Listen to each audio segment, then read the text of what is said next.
கர்த்தருடைய பரிசுத்த நாமம் மகிமைப்படுவதாக. దేవుడి యొక్క పరిశుద్ధ నామమునకు మహిమ కలుగును గాక. యావరేం సందీపంలో మహిమ అడిగితే మిమ్మల్ని అందరినీ చూస్తూ చాలా సంతోషిస్తున్నాను. కేరళ, కర్ణాటక, ఆంధ్ర, తమిళనాడు, தெலுங்கானா, இங்கே ஒரு சவுத் இந்தியாவே இருக்கா? This is south India conference. South India conference. ஆண்டவர் எவ்வளவு பெரியவர் చూడండి, దేవుడు ఎంత గొప్పవాడు. பொதுவா நம்ம சொல்லுவோம் గాడ్ இஸ் గ్రేట్. సహజంగా మనం అంటాము దేవుడు గొప్పవాడని. It's practical experience.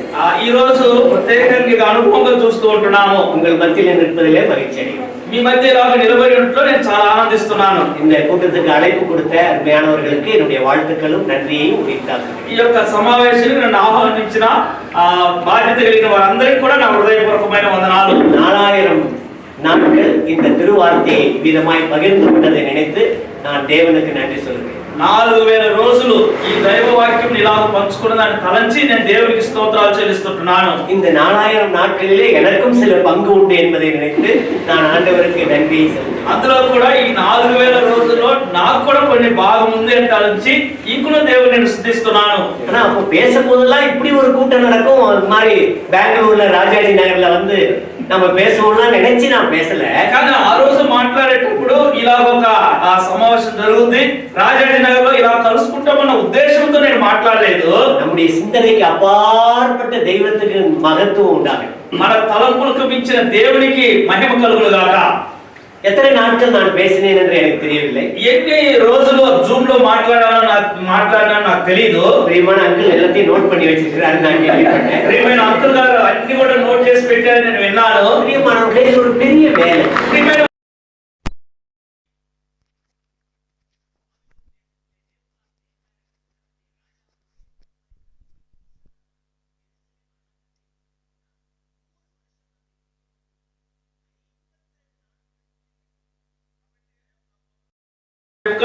వారితో ఉంటున్న వారు ఆ యొక్క ఐశ్వర్యమును పడగొట్టారు.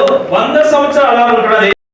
52 దినముల్లో మరలా అది కట్టబడ్డది. அது பெரிய வேலை என்று நெகேமியா புத்தகத்திலே படிக்கிறோம். అది గొప్ప పని అని చెప్పి నెహెమ్యా గ్రంథంలో రాయబడి ఉంటుంది. within 52 days అది 52 రోజులు வேலை முடிஞ்சதுங்க. అంతేనండి, పని అయిపోయింది. நான் சொல்லுவேன், திருச்சபைக்காக வேலை செய்வது, பரலோகத்துக்காக வேலை செய்வது, கர்த்தருக்காக வேலை செய்வது பதவி அல்ல, அது பொறுப்பு. నేను చెప్తున్నాను, దేవుని సేవ పరిచర్య కొరకు, పరలోకం కొరకు, దేవుని కొరకు చేసేది అది ఒక బాధ్యతగా దేవుడిచ్చిన ఒక పని అయి ఉంటున్నది.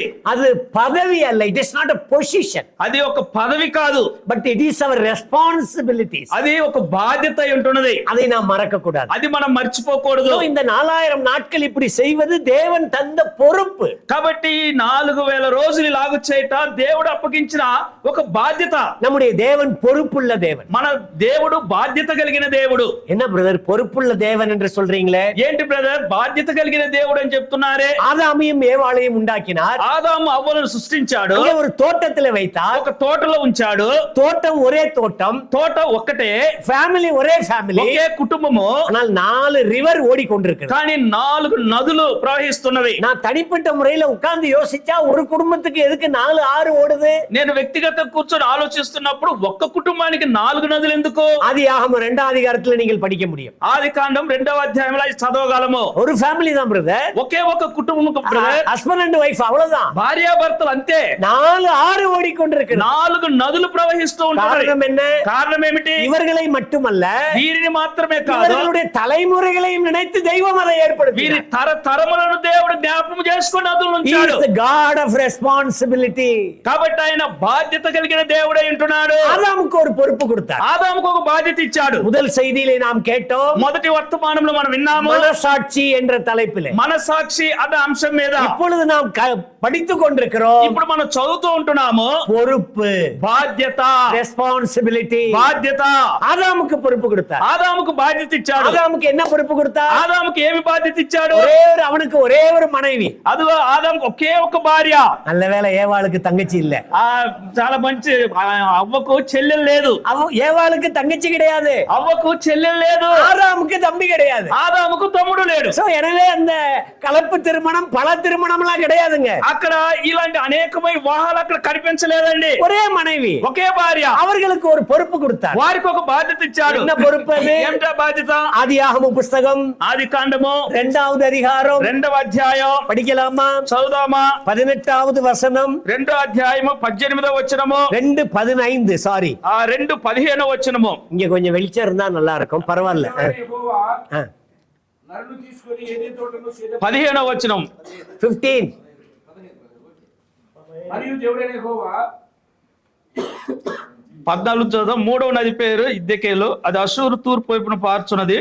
4వ నది அடுத்து படிங்க. యూఫ్రటీస్. మరి దేవుడైన యెహోవా నరుని తీసుకొని ఏదైనా తోటను సేద్యపరచుటకును దాన్ని కాచుటకును దానిలో ఉంచెను. அங்கே ஒரு பொறுப்பு கொடுக்கிறார். అక్కడ ఒక బాధ్యత ఇస్తున్నాడు. தோட்டத்தை பண்படுத்தவும் காக்கவும் வைத்தார். కాబట్టి తోటను సేద్యపరచుటకును దాన్ని కాచుటకును అక్కడ ఉంచాడు.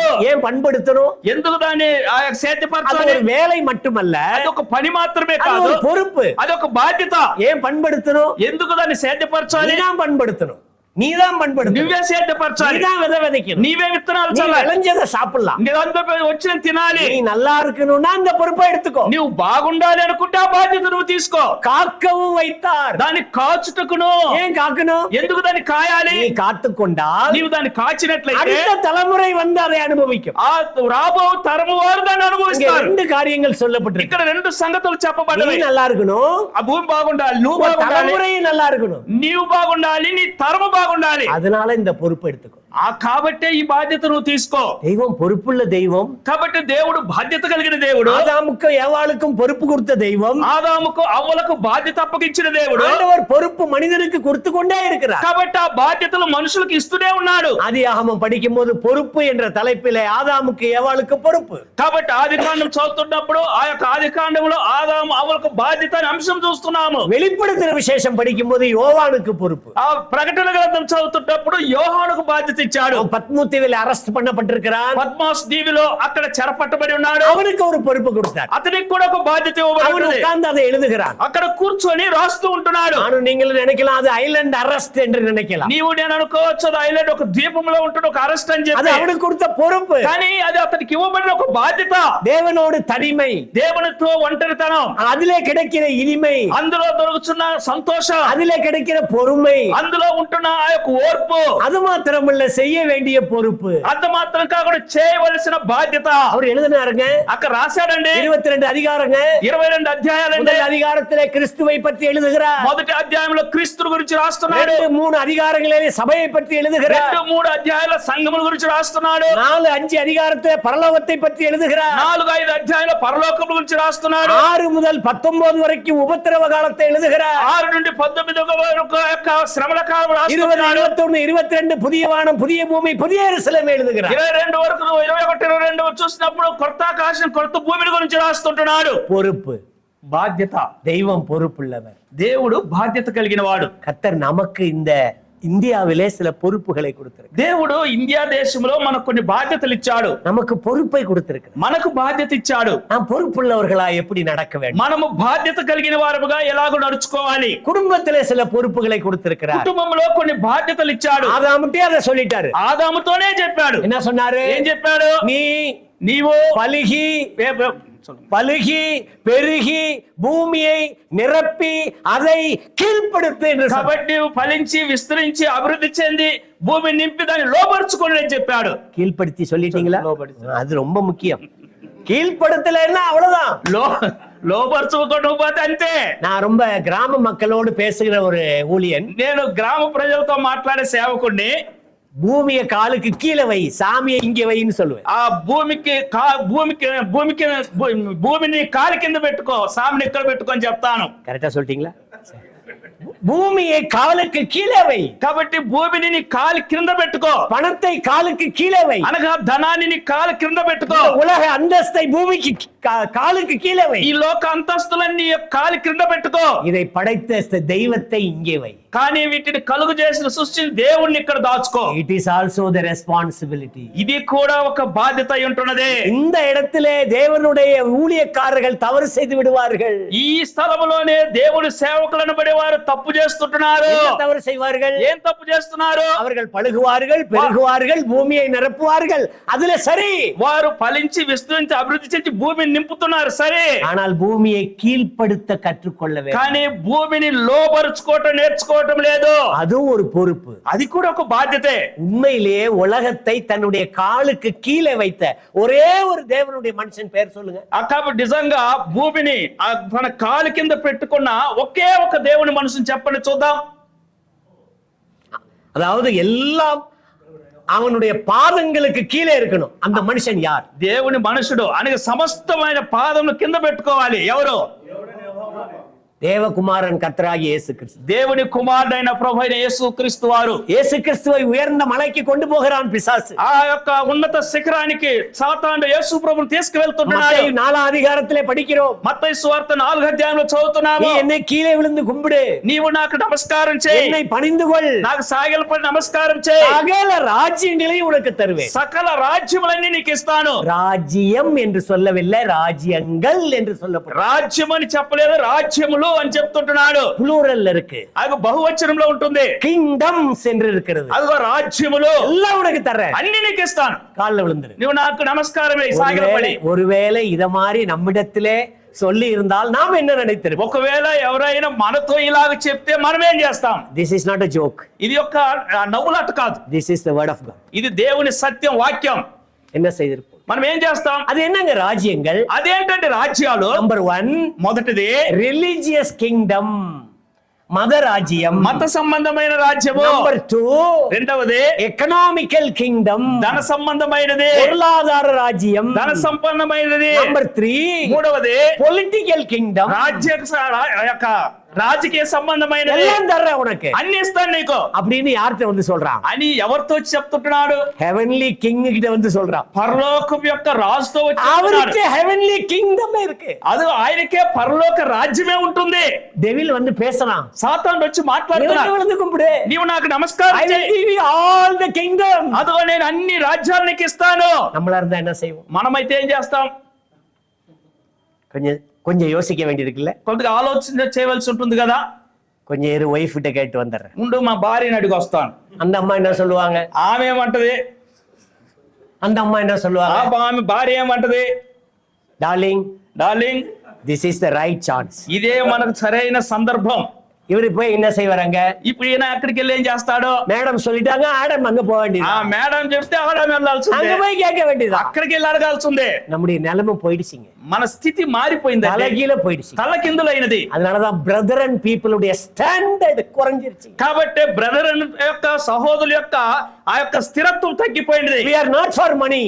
మనము డబ్బు కొరకు కాదు. We are for the people. మనం ప్రజల మనకు We కావాలి. are for the kingdom of heaven. మనకు పరలోక రాజ్యం కావాలి. அதுதான் நமக்கு முக்கியம். అదేనండి మనకు ప్రాముఖ్యము. உங்களிடத்திலே சொல்லி இருந்தால் என்ன சொல்லி இருப்பீர்கள்? మీ దగ్గర చెప్పుంటే మీరేమని ఉంటారు? நம்மிடத்திலே சொல்லி இருந்தால் என்ன சொல்லி இருப்பீர்கள்? మన దగ్గర చెప్పుంటే మనమేమని ఉంటాము? ஒரு நண்பர் இடத்துல நான் பேசிக் கொண்டிருந்தேன். ఒక స్నేహితుడితో నేను మాట్లాడుతున్నాను. இன்னைக்கு ராத்திரி வந்து டெவில் రాత్రి వచ్చింది, సాతానుడు వచ్చాడు. என்ன விழுந்து கும்பிடு, నాదకు వచ్చి నమస్కారం చేయి. என்ன கேக்குறியோ உனக்கு தர்றேன் నువ్వు ఏం అడిగితే నీకు ఇస్తాను அப்படின்னு சொல்லி இருந்தா என்ன சொல்லுவோம்? అని చెప్తే ఏం చెప్తారని అడిగాను. அவர் சொன்னாரு, ఆయన అన్నాడు கொஞ்சம் வெயிட் பண்ணு. కొద్దిగా ఆగు.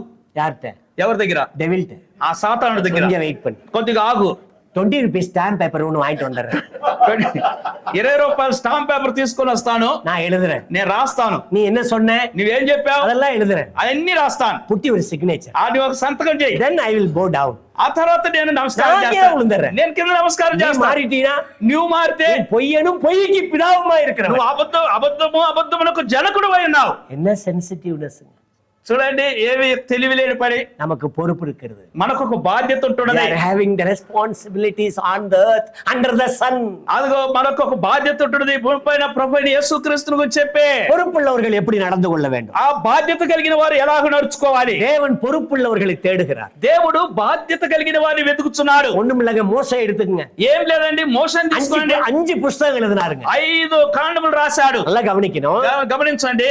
அவர் பிறப்பதற்கு முன்னமே உள்ளதை எழுதினார். ఆయన మోషే పుట్టుటకు ముందుగున్నవి కూడా రాశాడు. யோவான், அப்போஸ்தலனாகிய யோவானை எடுத்துக்கொள்ளுங்கள். అపోస్తలుడైన యోహాను తీసుకోండి. அவனும் 5 புத்தகம் எழுதினார். అపోస్తలుడైన యోహాను కూడా 5 పుస్తకాలు రాశాడు. John Gospel, 1 John, 2 John, 3 John and the book of Revelation. ఆ యొక్క యోహాను సువార్త, మొదటి యోహాను, రెండో మూడో యోహాను, తర్వాత ప్రకటన గ్రంథము. 5 పుస్తకం எழுதினார். 5 పుస్తకాలు రాశాడు. அவன் செத்ததுக்கு பிற்பாடு உள்ளதை அவன் எழுதினார். ఆ మరణము తర్వాత సంగతి కూడా రాశాడు. మోసే பிறப்பதற்கு முன்னாடி உள்ளவளை எழுதினார். మోషే తాను జన్మించడానికి ముందు ఉన్న సంగతులు రాశాడు. ஏன் 2 பேரையும் ஆண்டவர் பயன்படுத்தினார்? ఎందుకు వీరిరువురిని దేవుడు ఉపయోగించుకున్నాడు? அது ஒரு பொறுப்பு. అదొక బాధ్యత. இன்னைக்கு என் கையில இருக்குன்னா அந்த பொறுப்பு நிறைவேற்றப்பட்டதுனால பைபிள் கையில இருக்கு. ఈ రోజు నా చేతిలో బైబిల్ ఉన్నదంటే అది నెరవేర్చబడబట్టే నా చేతిలో బైబిల్ ఉంది. లాంగ్వేజ్ல వేణా இருக்கலாம். ఏ లాంగ్వేజ్ అయినా ఏ భాష అయినా ఉండవచ్చు. ఎన్ కైకి வந்துச்சு? ఎలాగ నా చేతికి వచ్చింది? Because of that two responsibility persons. అదిగో ఆ ఇద్దరు బాధ్యత కలిగి వారు చేసిన పని. కర్తర్ யாரை தேடுகிறார்? దేవుడు ఎవరిని వెతుకుతున్నాడు? யாரை தேடுகிறார்? ఎవరిని వెతుకుతున్నాడు? విశ్వాసిகளில் யாரை தேடுகிறார்? విశ్వాసుల్లో ఎవరిని వెతుకుతున్నాడు? ஊழியர்களில் யாரை தேடுகிறார்? సేవకులలోనే ఎవరిని వెతుకుతున్నాడు? கண்கள் தேடிக்கொண்டே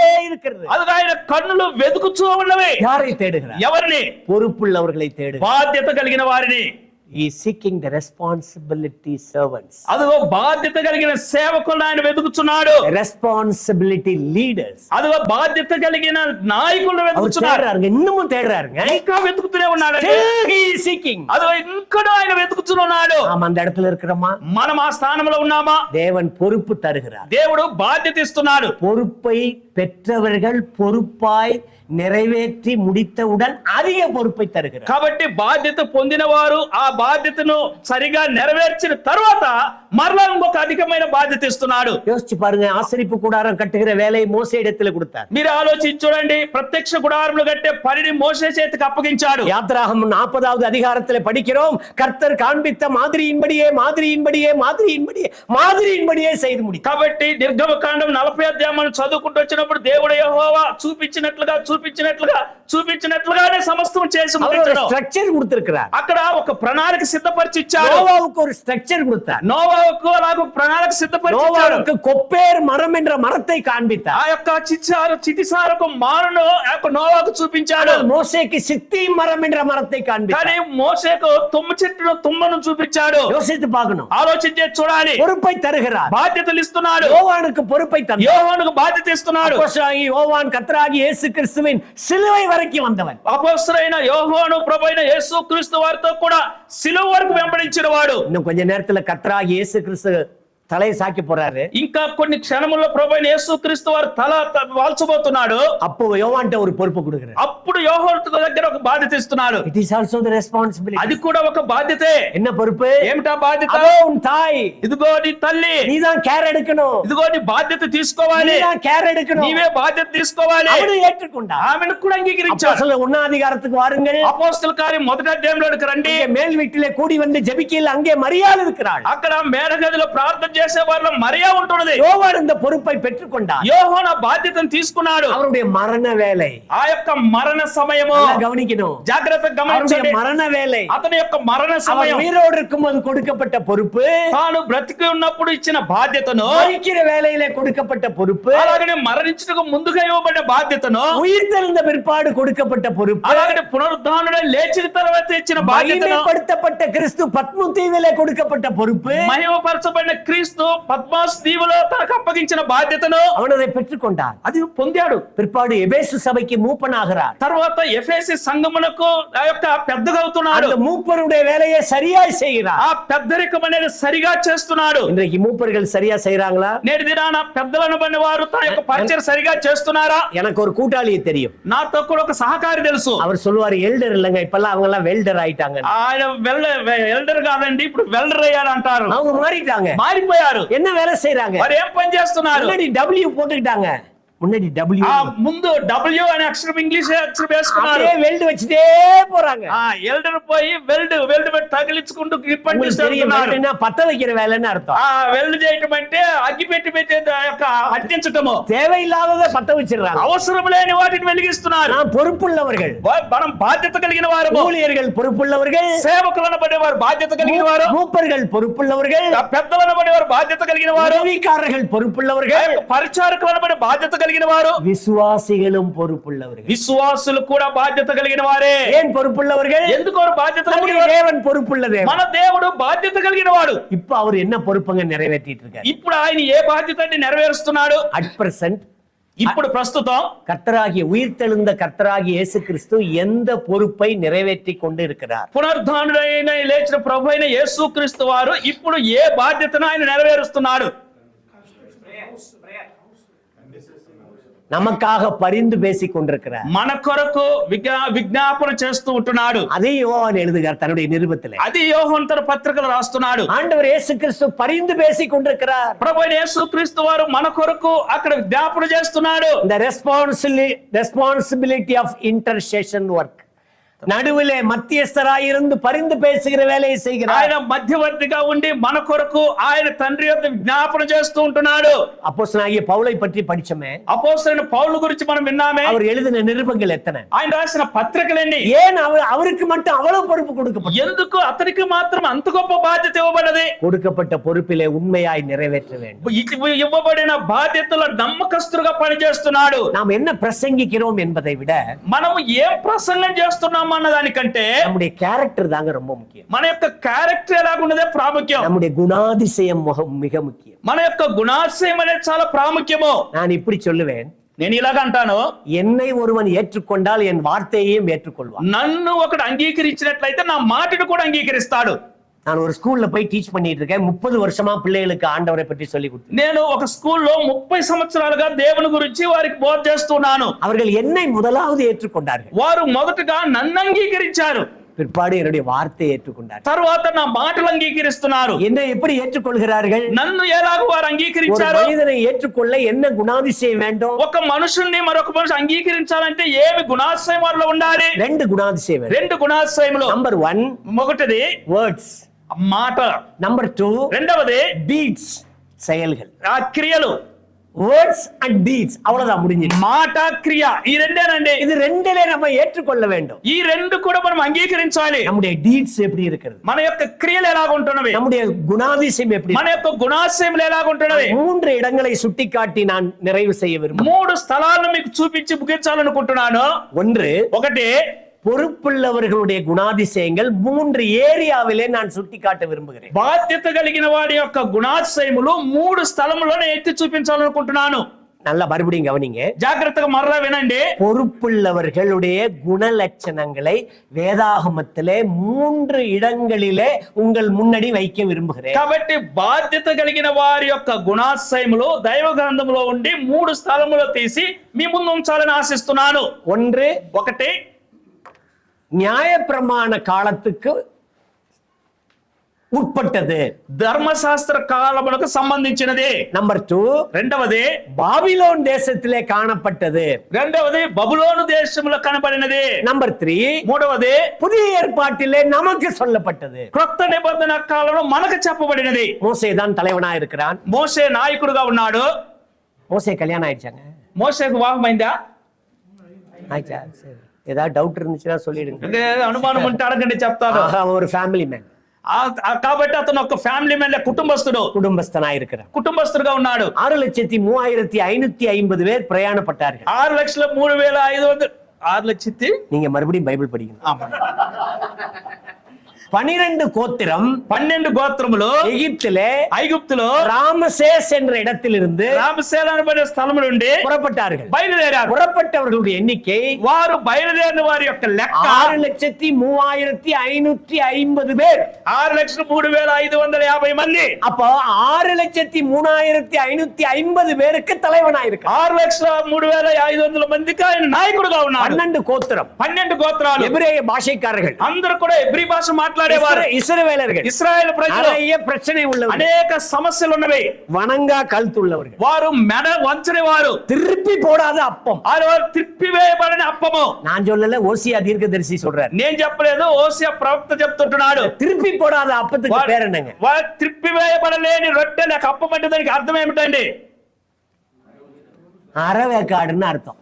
అది ఉడికి ఉడకడదని అర్థము. பாதிதான் வெந்திருக்கு, ఆ సగమే ఉడికింది. ரொம்ப மோசமான ஜனங்க. అంటే దాని అర్థం చాలా మోసకరమైన ప్రజలు. காட்டு கழுதைன்னு சொல்றாங்க. వారి అడవిగాడిదా అంటారు. அப்படி இருந்தவங்களுக்கு இவன் தலைவனா இருக்கிறான். అలాంటి వారికి మోసే నాయకుడుగా ఉన్నాడు. ஒவ்வொருவரா பிரச்சனையை கொண்டு வருவாங்க. ఒక్కొక్కరు సమస్యలు తీసుకొని వస్తారు. கோத்திரமும் வரும். ఒక్కొక్క గోత్రికులు వస్తారు. அவங்க அங்கிள் அப்படியே பாத்துக்கிட்டு இருப்பாரு. అది అంకుల్ అలా చూస్తూ ఉంటారు వాడిని. அப்ப மோசே கிட்ட போய் சொல்லுவாரு, మోసే దగ్గరికి వెళ్ళి చెప్తారు, இப்படி எல்லாம் நீ உட்கார்ந்து காலையில இருந்து ராத்திரி வரைக்கும் இருந்தீங்கன்னா எப்படி? ఇలాగో ఉదయం నుండి రాత్రి వరకు ఇలా కడిపెట్టుకొని కూర్చుంటే ఎలా? ஜனங்களும் கியூல நிக்கிறாங்க. ప్రజలు కూడా నీ కోసం లైన్ காலையில இருந்து சாயந்தரம் வரைக்கும் இப்படி ஆசனத்துல உட்கார்ந்து நியாயம் தீர்த்துக்கிட்டு இருக்க. నీవు ఇలాగో ఆ యొక్క సింహాసనం మీద కూర్చొని వారికి న్యాయం విచారిస్తున్నావు. நான் ஒரு ஐடியா சொல்லட்டுமா?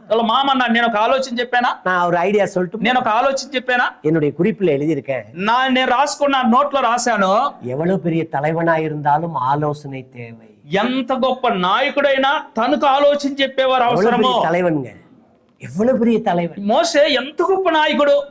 பூமியிலே சாந்த குணம் உள்ளவன், భూమి మీద సాత్వికుడు, கர்த்தர் வேலையை பெற்றுக்கொண்டவன், దేవుని చేతిలో పొందినవాడు, கர்த்தர் அவனோடு முகமுகமாய் பேசுகிற அளவுக்கு இருந்தது. దేవుడు తనతో ముఖాముఖం మాట్లాడే స్థితి కలిగిన వాడు. அவர் சொல்ல இவன் கேட்பான். అదిగో ఆయన చెప్తే వింటాడు. அப்படிப்பட்டவனுக்கும் ஆலோசனை தேவை. అలాంటి వానికి కూడా ఆలోచన అవసరమైంది. அங்கிள் வர்றாரு, మామ అంకుల్ వస్తున్నాడు. மோசேட்ட சொல்றாரு, మోసే దగ్గర చెప్తున్నాడు, சில பேரை நீ ஏற்படுத்திக்கோ. కొంతమంది నీవు ఏర్పాటు చెయ్యి. 10 பேருக்கு அதிபதி, 10 మందికి ఒక అధిపతిని, 50 பேருக்கு அதிபதி, ఒక 50 మందికి ఒక అధిపతిని, 100 பேருக்கு அதிபதி, ఒక 100 మందికి ఒక అధిపతిని, 1000 பேருக்கு ఒక அதிபதி. 1000 మందికి ఒక అధిపతిని செலக்ட் பண்ணு. ఇలాగ ఎన్నుకో.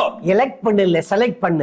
ఎన్నుకోమంటున్నాడు. சபையில எலெக்ஷனே இருக்க கூடாது, செலக்ஷன் தான் இருக்கணும். సంఘములో ఎలక్షన్ ఉండకూడదు, సెలక్షన్ ఉండాలి. அப்படி எடுத்துக்கோ. అలా తీసుకో. ஆனா அப்படி எடுக்கிறவங்களுக்கு சில கேரக்டர் இருக்கணும் பாத்து. కానీ అలాగూ నువ్వు తీసుకునే వారికి కొన్ని గుణాశయాలు ఉండాలి. படிக்கலாமா? யாத்ராகம புஸ்தகம் చదువుదామా? నిర్గమ కాండము 18வது அதிகாரம் 18వ అధ్యాయము 21வது வசனம் 21వ వచనము. நல்ல கவனிங்க, இன்னும் நியாயப்பிரமாணம் கொடுக்கப்படல. గమనించండి, ఇంకా ధర్మశాస్త్రం చేతికి ఇవ్వబడలేదు. சாப்டர் 20ல தான் கொடுக்கப்படுது. 20వ అధ్యాయం నుండి ధర్మశాస్త్రం ఇవ్వబడుతుంది. அதுக்கு முன்னாடியே நிறைய பிரச்சனைகள் இருக்கு. అంతకు ముందుగానే చాలా సమస్యలు ఉంటున్నాయి. இந்த ஒரு ஆள் உட்கார்ந்து ஹேண்டில் பண்ணிட்டு இருக்காரு. ఇంతవరకు ఈ ఒక్కడు కూర్చొని అంతా కూడా చూస్తున్నాడు. இப்ப அவங்க அங்கிள் வந்து ஆலோசனை சொல்றாரு. ఇప్పుడు వారి మామ వచ్చి ఆలోచన చెప్తున్నాడు. ஆலோசனை ఏం ఆలోచన? 21వ వచనం படிக்கலாமா? 21వ వచనం చదువుదామా? మరియు నీవు ప్రజలందరిలో సామర్థ్యము, దైవభక్తి, సత్యాసక్తి కలిగి లంచగొండులు కాని మనుషులను ఏర్పరచుకొని 1000 మందికి ఒకనిగాను, 100 మందికి ఒకనిగాను, 50 మందికి ఒకనిగాను, 10 మందికి ఒకనిగాను వారి మీద న్యాయాధిపతులను నియమించవలెను. ஏற்படுத்தும் என்று சொன்னார். నియమించమని చెప్పాడు. இவர் உடனே கேட்டாருன்னு நீங்க சொல்ல முடியாது. ఈ వెంటనే మోసే అన్నాడని మనం అనలేం. இது சரியான்னு சொல்லி ஆண்டவர்கிட்ட கேட்டு ஆண்டவர் சொல்ல இதை செய்றார். మరలా ఇది దేవుని దగ్గర తీసుకెళ్లి సరి అయినదా ప్రభు అని అడిగి మరలా దేవుడు చెప్పిన తర్వాత చేస్తున్నాడు. அதெல்லாம் நீங்க உபாகம புஸ்தகத்துல படிக்கலாம். అది మరలా మనము ద్వితీయోపదేశ కాండంలో మనం చదవగలము. இங்க 4 విధமான குணங்களை படிக்கிறோம். కాబట్టి ఇక్కడ 4 విధములైన గుణాశములు చూస్తున్నాము. யாருக்கு? ఎవరికి? பொறுப்புள்ளவர்களுக்கு. బాధ్యత కలిగిన వారికి. யாருக்கு? ఎవరికి? சபை எபிரேய ஜனங்களை வழிநடத்தக்கூடிய பொறுப்பிலே வரக்கூடியவர்களுக்கு 4 குணங்கள் இருக்க வேண்டும். అనగా ఆ యొక్క ఎబ్రీ ప్రజలను నడిపించుకుంటూ తీసుకొని వచ్చే వారికి, అధిపతులుగా ఉండవలసిన వారికి ఈ 4 లక్షణాలు ఉండాలి. నంబర్ 1, మొదటిది தேவனுக்கு பயந்துரு. దేవునికి భయపడి ఉండాలి. அப்படி உள்ளவங்க தான் பொறுப்புல வர முடியும். అలాంటి వారే బాధ్యతలోకి రావాలి. அப்ப தேவனுக்கு பயப்படுதல் என்றால் தேவனுடைய வார்த்தைக்கு அடங்கி கீழ்ப்படிந்து நடக்கிறது என்று பொருள். కాబట్టి దేవునికి భయపడటం అంటే దేవుని మాటకు లోబడి ఆయన క్రింద అలా ఉండటం అర్థము. அதெல்லாம் நீங்க நீதிமொழிகள் 2ஆம் அதிகாரத்துல படிக்கலாம். ఇవన్నీ కూడా మీరు సామెతల గ్రంథం 2వ అధ్యాయంలో చదవచ్చు. தேவனுக்கு பயந்தவர்களை அந்த இடத்துக்கு நீ கொண்டு வரணும். దేవుని యందు భయం కలిగిన వారిని ఆ స్థలానికి తీసుకొని రావాలి. 10 பேரை பராமரிக்கிறோமா? 10 మందిని పరామర్శించాలా? 50 பேரை பராமரிக்கிறோமா? 50 మందిని పరామర్శించాలా? 100 பேரை பராமரிக்கணுமா? 100 మందిని పరామర్శించాలా? 1000 பேருக்கு ஒரு ஆளை வைக்கணுமா? 1000 మందికి ఒకరిని పెట్టాలా? எல்லாருக்கும் ஃபர்ஸ்ட் குவாலிட்டி அல்லது குவாலிஃபிகேஷன் என்னன்னு கேட்டீங்கன்னா தேவனுக்கு பயந்து இருக்கணும். కాబట్టి అందరికి కూడా మొదటి ఆ యొక్క అర్హత ఏమిటో చూసినప్పుడు దేవునికి భయపడి ఉండాలి. இரண்டாவது குணம் என்ன? రెండవది ఏం గుణమై ఉంటున్నది? உண்மை உள்ளவர்களா இருக்கணும். సత్యాసక్తి లేక సత్యవంతులై ఉండాలి. உண்மைனா என்னங்க? సత్యం అంటే ఏమిటండి? நீங்களும் கொஞ்சம் பேசுங்களேன். உண்மைனா என்னங்க? మీరు కూడా కొద్దిగా మాట్లాడండి. ఆ సత్యం అంటే ఏమిటి? உள்ளத சொல்லணுமா? இல்ல நான் எது உண்மைன்னு கேட்கல, ఏది సత్యమని నేను అడగలేదు. உண்மைனா என்னன்னு சொல்லுங்க. సత్యము అంటే ఏమిటి అది చెప్పండి. என்ன பொய் சொல்லாம இருக்குது இருக்கிறவన్నமாக. சரி, நான் சொல்லி கொடுக்கிறேன் பாருங்க. సరే నేను ఒకటి నేర్పిస్తాను. ஆண்டவராகிய இயேசு கிறிஸ்து சொன்னாரு, ప్రభువైన యేసుక్రీస్తు వారు అన్నారు, நானே வழியும் சத்தியமும் ஜீவனும் சொன்னாரு. నేనే మార్గమును సత్యమును జీవమును అన్నాడు. அது சத்தியம்னா என்ன தெரியுமா? సత్యం అంటే ఏమిటో తెలుసా? ஆங்கிலத்துல ட்ரூத்ன்னு இருக்கு, ఇంగ్లీష్ లో ట్రూత్. ஆனா இன்னொரு நல்ல வார்த்தை இருக்கு, ఇంకొక మంచి మాట ఉంది, நிஜம்னு அர்த்தம். నిజం. நிஜம், నిజం తెలుగులో కూడా నిజమే. நிழல் இல்ல, ఆ యొక్క నీడ కాదు, நிழல் இல்ல, నీడ కాదు, நிஜத்தை பேச வேண்டும், నిజమే మాట్లాడాలి, நிஜத்தை செய்ய வேண்டும், నిజమే చేయాలి. எதுவோ அது அது அப்படி என்று சொல்ல வேண்டும். అనగా ఏదేదో అది అదే అలాగనే. ஒன்று தேவனுக்கு பயந்திருக்க வேண்டும், ఒకటి దేవుని యందు భయభక్తులు కలిగి ఉండాలి, ரெண்டு உண்மை உள்ளவனாய் இருக்கணும், రెండోది సత్యవంతులై ఉండాలి, மூன்று మూడవది பொருளாசையை வெறுக்க வேண்டும். లంచగొండులు కాకుండా ఉండాలి. இது யாருக்கு? ఇది ఎవరికి? கொஞ்சம் கவனிக்கிறீங்களா? யாருக்கு இது? నన్ను చూడండి, కొద్ది గమనించండి. ఎవరికి ఇది? இது என்னங்க? பொறுப்புல உள்ளவங்களுக்கு, బాధ్యత కలిగిన వారికి. மறுபடியும் சொல்றேன், இது யாருக்கு? మరలా అడుగుతున్నాను, ఇది ఎవరికి? தலைவர்களுக்கு, నాయకులకు. மறுபடியும் கேக்குறேன், இது யாருக்கு? మరలా అడుగుతున్నాను, ఇది ఎవరికి? Thank you brother. எனக்குன்னு சொல்ல மாட்டீங்களா? నాకని చెప్పటం లేదు కదా మీరు. பொருளாசையை வெறுக்கிறவர்கள், అదిగో లంచగొండితనాన్ని విసర్జించాలి. இத கொஞ்சம் வித்தியாசப்படுத்தி பாக்குறேன் பாருங்களேன். దీన్ని కొద్దిగా ఇంకా వివరంగా చూస్తాను చూడండి. பொருள் நல்லது, ఆ యొక్క వస్తువు అనేది మంచిదే, பொருள் நல்லது, వస్తువు మంచిదే. ஆனால் பொருள் ஆசை ஆபத்தானது. దాని మీద అత్యాశ పెట్టుకోవటం. புரியுதா எனக்கு? అర్థమవుతుందా మీకు? எனக்கு புரியுதா? నాకు అర్థమవుతుందా? நான் சொன்னது உங்களுக்கு புரியுதா? నేను చెప్పేది మీకు అర్థమవుతుందా? பணம் நல்லது, ధనం మంచిదే, ஆனால் பண ஆசை டேஞ்சர். కానీ ధనాపేక్ష అపాయము. நான் ஒரு முறை பெங்களூருக்கு திருச்சியில இருந்து வரும்போது ஒரு பஸ்ல வந்தேன். ఒకసారి నేను బెంగళూరుకు తిరుచి నుంచి వచ్చేటప్పుడు బస్సులో వచ్చాను. என் பக்கத்துல ஒருத்தர் பெரிய ఆఫీసర్, அவரு నా పక్కన ఒక ఆయన కూర్చున్నాడు, గొప్ప ఆఫీసరు, நிறைய சம்பாத்தியம், బాగా సంపాద్యము. யதார்த்தமா அந்த லவ் ஆஃப் மணிங்கிறத பத்தி பேச ஆரம்பிச்சோம். మేమిద్దరం కూడా ధనం మీద ఉండే ప్రేమల గురించి మాట్లాడుతూ వస్తున్నాం. அவர் சொல்றாரு, ఆయన అంటున్నాడు, என் பணத்தை நான் நேசிக்கிறேன், உங்களுக்கு என்னன்னு கேட்கிறேன். నా డబ్బును నేను ప్రేమిస్తున్నా, నీకేంటి అభ్యంతరం అని உன் అడిగాడు. பணத்தை நான் நேசிக்கல, ஏன் பணம் அதுல நான் ஆசை வச்சிருப்பேங்க. నీ డబ్బు నేను ఆశించలేదు, నా డబ్బు నేను ఆశిస్తున్నాను. ஆனால் வேதம் சொல்லுகிறது, కానీ దైవ గ్రంథం இது సెలవిస్తుంది. அப்படியே நீங்க 1 தீமோத்தேயு 6 அதிகாரத்துல படிக்கிறான். பண ஆசை எல்லா தீமைக்கு வேற இருக்கிறது, சிலர் அதை இச்சித்து விசுவாசத்தை விட்டு வலிவி தங்களை தாங்களே உருவ குத்தி கொண்டார்கள் படிக்கும். అదే మనం తిమోతి 6వ అధ్యాయంలో చూసినట్లయితే ధనాపేక్ష సర్వకీడులకు మూలమై ఉంటున్నది. కొందరు దాన్ని ఆశించి తమ్మును తాము పొడుచుకోలేదని చూస్తున్నాం. என்ன போட்டிருக்குங்க? ఇక్కడ ఏం రాయబడి ఉందండి? பொருள் ஆசையை வெறுக்கிறவர்கள். లంచగొండితనాన్ని విసర్జించాలి. நம்பர் 1 మొదటిది தேவனுக்கு பயந்திருக்கணும். దైవ భక్తి కలిగి ఉండాలి. நம்பர் 2 రెండవది உண்மையா இருக்கணும். సత్యమే పలకాలి. நம்பர் 3 మూడవది பொருள் ஆசையை வெறுக்கணும். లంచగొండితనంలో நம்பர் ఉండకూడదు. 4 నాలుగవది திறமை உள்ளவர்கள். ఆ యొక్క సామర్థ్యము కలిగిన మనుషులు.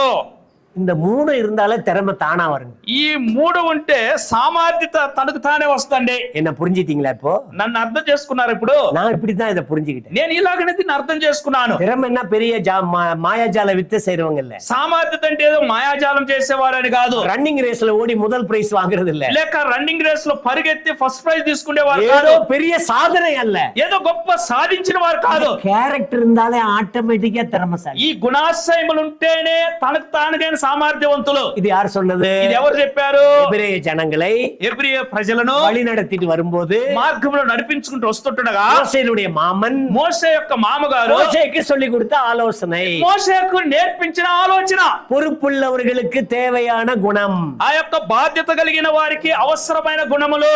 சரி இப்ப பாபிலோன் தேசத்துக்கு போலாமா? ఇప్పుడు మరలా బబులోన్ దేశానికి వెళ్దామా? இதே எபிரேய மக்களை ఇదే ఎబ్రీ ప్రజలను அடிமைப்படுத்தி బానిసలుగా చేసి அங்கே வைத்து అక్కడ పెట్టి ஒரு சிலரை కొంతమందిని அரண்மனையிலே வேலை பார்க்கிற பொறுப்பை கொடுக்க போகிறார். అక్కడ అంతఃపురములో లేక రాజభవనములో పనిచేసే బాధ్యత ఇచ్చారు. அப்படி பொறுப்புல இருக்கிறவங்களுக்கு என்ன குவாலிட்டி இருக்கணும்.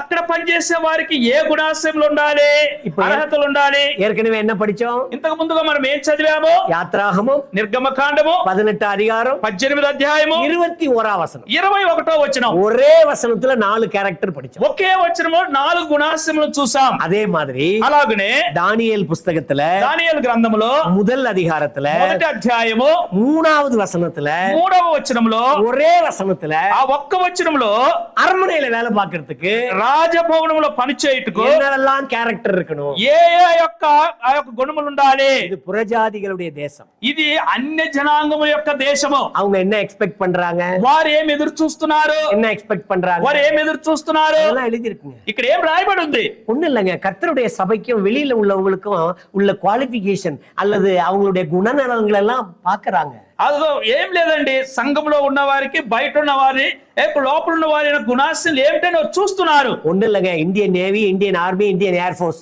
ఏం లేదండి, Indian navy, Indian air force, navy, air force, army.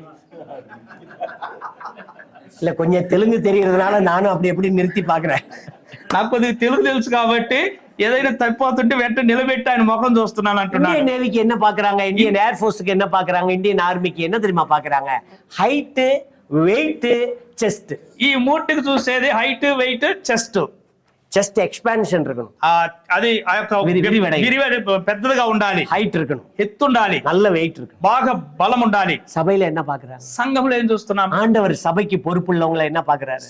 దేవుడు సంఘములో బాధ్యత ఇవ్వాలనుకున్న వారికి ఏం చూస్తున్నాడు? அதே மாதிரியே நீங்களும் நினைச்சுக்க கூடாது, ஹைட், வெயிட், செஸ்ட்னு. మీరు అదే అనుకోకూడదు, హైట్, వెయిట్, చెస్ట్ అని. அவரு ஹார்ட் தான் பாக்குறாரு. కానీ ఆయన హృదయాన్ని చూస్తున్నాడు. హార్ట్, என் மனசு எப்படி இருக்கு? నా మనసు ఎలాగుంది? அவர் மனசு போல என் மனசு இருக்கா? ఆయన మనసులాగా నీ మనసు ఉందా? அதுதான் முக்கியம். అదే ప్రాముఖ్యం. பாபிலோன் தேசத்துல அரண்மனையில சேவிக்கிறதுக்கு பொறுப்புள்ளவர்களுக்கு என்னென்னலாம் குவாலிஃபிகேஷன் கேட்டாங்க பாருங்க. అక్కడ బబులోనులో ఉంటున్న ఆ రాజభవనంలో ఉంటున్న వారికి ఏమేమి అర్హతలు కావాలని అడిగారో చూడండి. தானியேல் புஸ்தகம் దానియేలు గ్రంథము முதல் அதிகாரம் మొదటి అధ్యాయం 3ஆம் வசனம். 3వ వచనం. அந்த மோசேவுடைய மாமா சொன்னார் பாருங்க, அதுல எதுவுமே இங்க இருக்காது. ఆ మోసే వాళ్ళ మామ చెప్పారు కదండి, నిర్గమకాండంలో అది ఏది ఇక్కడ ఉండదు, இங்க கிடையாது, ఇక్కడ లేవు. ஏன்? ఏ அதெல்லாம் வேஸ்ட்ங்க. అవన్నీ వేస్ట్ అండి. நீங்க வேற கடவுள் சும்மா கடவுளை பத்தியே பேசிக்கிட்டு பொழைக்க வழிய பாருங்க சார். ఊరికి దేవుడు దేవుడు దేవుడు దేవుని గురించి మన బ్రతుకు తెరవేదో చూడండి. இது பாபிலோன். ఇప్పుడు ఇక్కడ బబిలోను கவனிச்சீங்களா? గమనిస్తున్నారా? அடிங்க பாப்போம். ఆ 3వ వచనం 3, 4 కలిసి ఉంటున్నాయి మనకు. ఇశ్రాయేలు రాజవంశంలో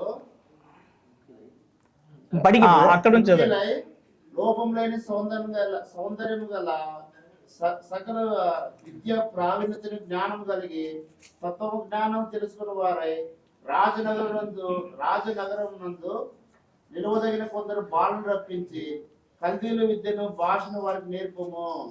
మరియు చాలండి, போதும் பிரதர். இங்க என்ன படிச்சோம்? ఇక్కడ ఏం మనం చదువుతుంటాము? அங்க இப்ரேய ஜனங்களை நடத்தி வருவதற்குரிய தகுதிகள்லாம் இங்க ஒண்ணுமே கிடையாது பாருங்க. అక్కడ ఎవ్రీ ప్రజలు నడిపించుకోవడానికి రావాల్సిన గుణాశయములు అర్హతలన్నీ ఇక్కడ ఒకటి కూడా లేవు. தேவ பயம் இருந்துச்சா? దేవుని భయం అనే మాట అక్కడ ఉందా? இங்க எழுதுனாங்களா? இல்ல. లేదా ఇక రాయలేదు. உண்மை இருந்துச்சா? ఇక్కడ సత్యం అని ఉందా?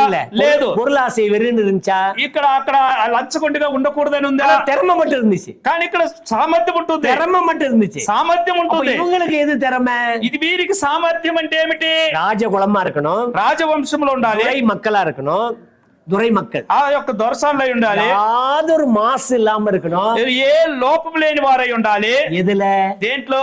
புறத்தோற்றம், బయటికి బాహ్యము కనిపించే அவுட்வர்ட் லுக். ఆ బయటికి కనిపించే రూపం புறத்தோற்றம், బయట రూపము.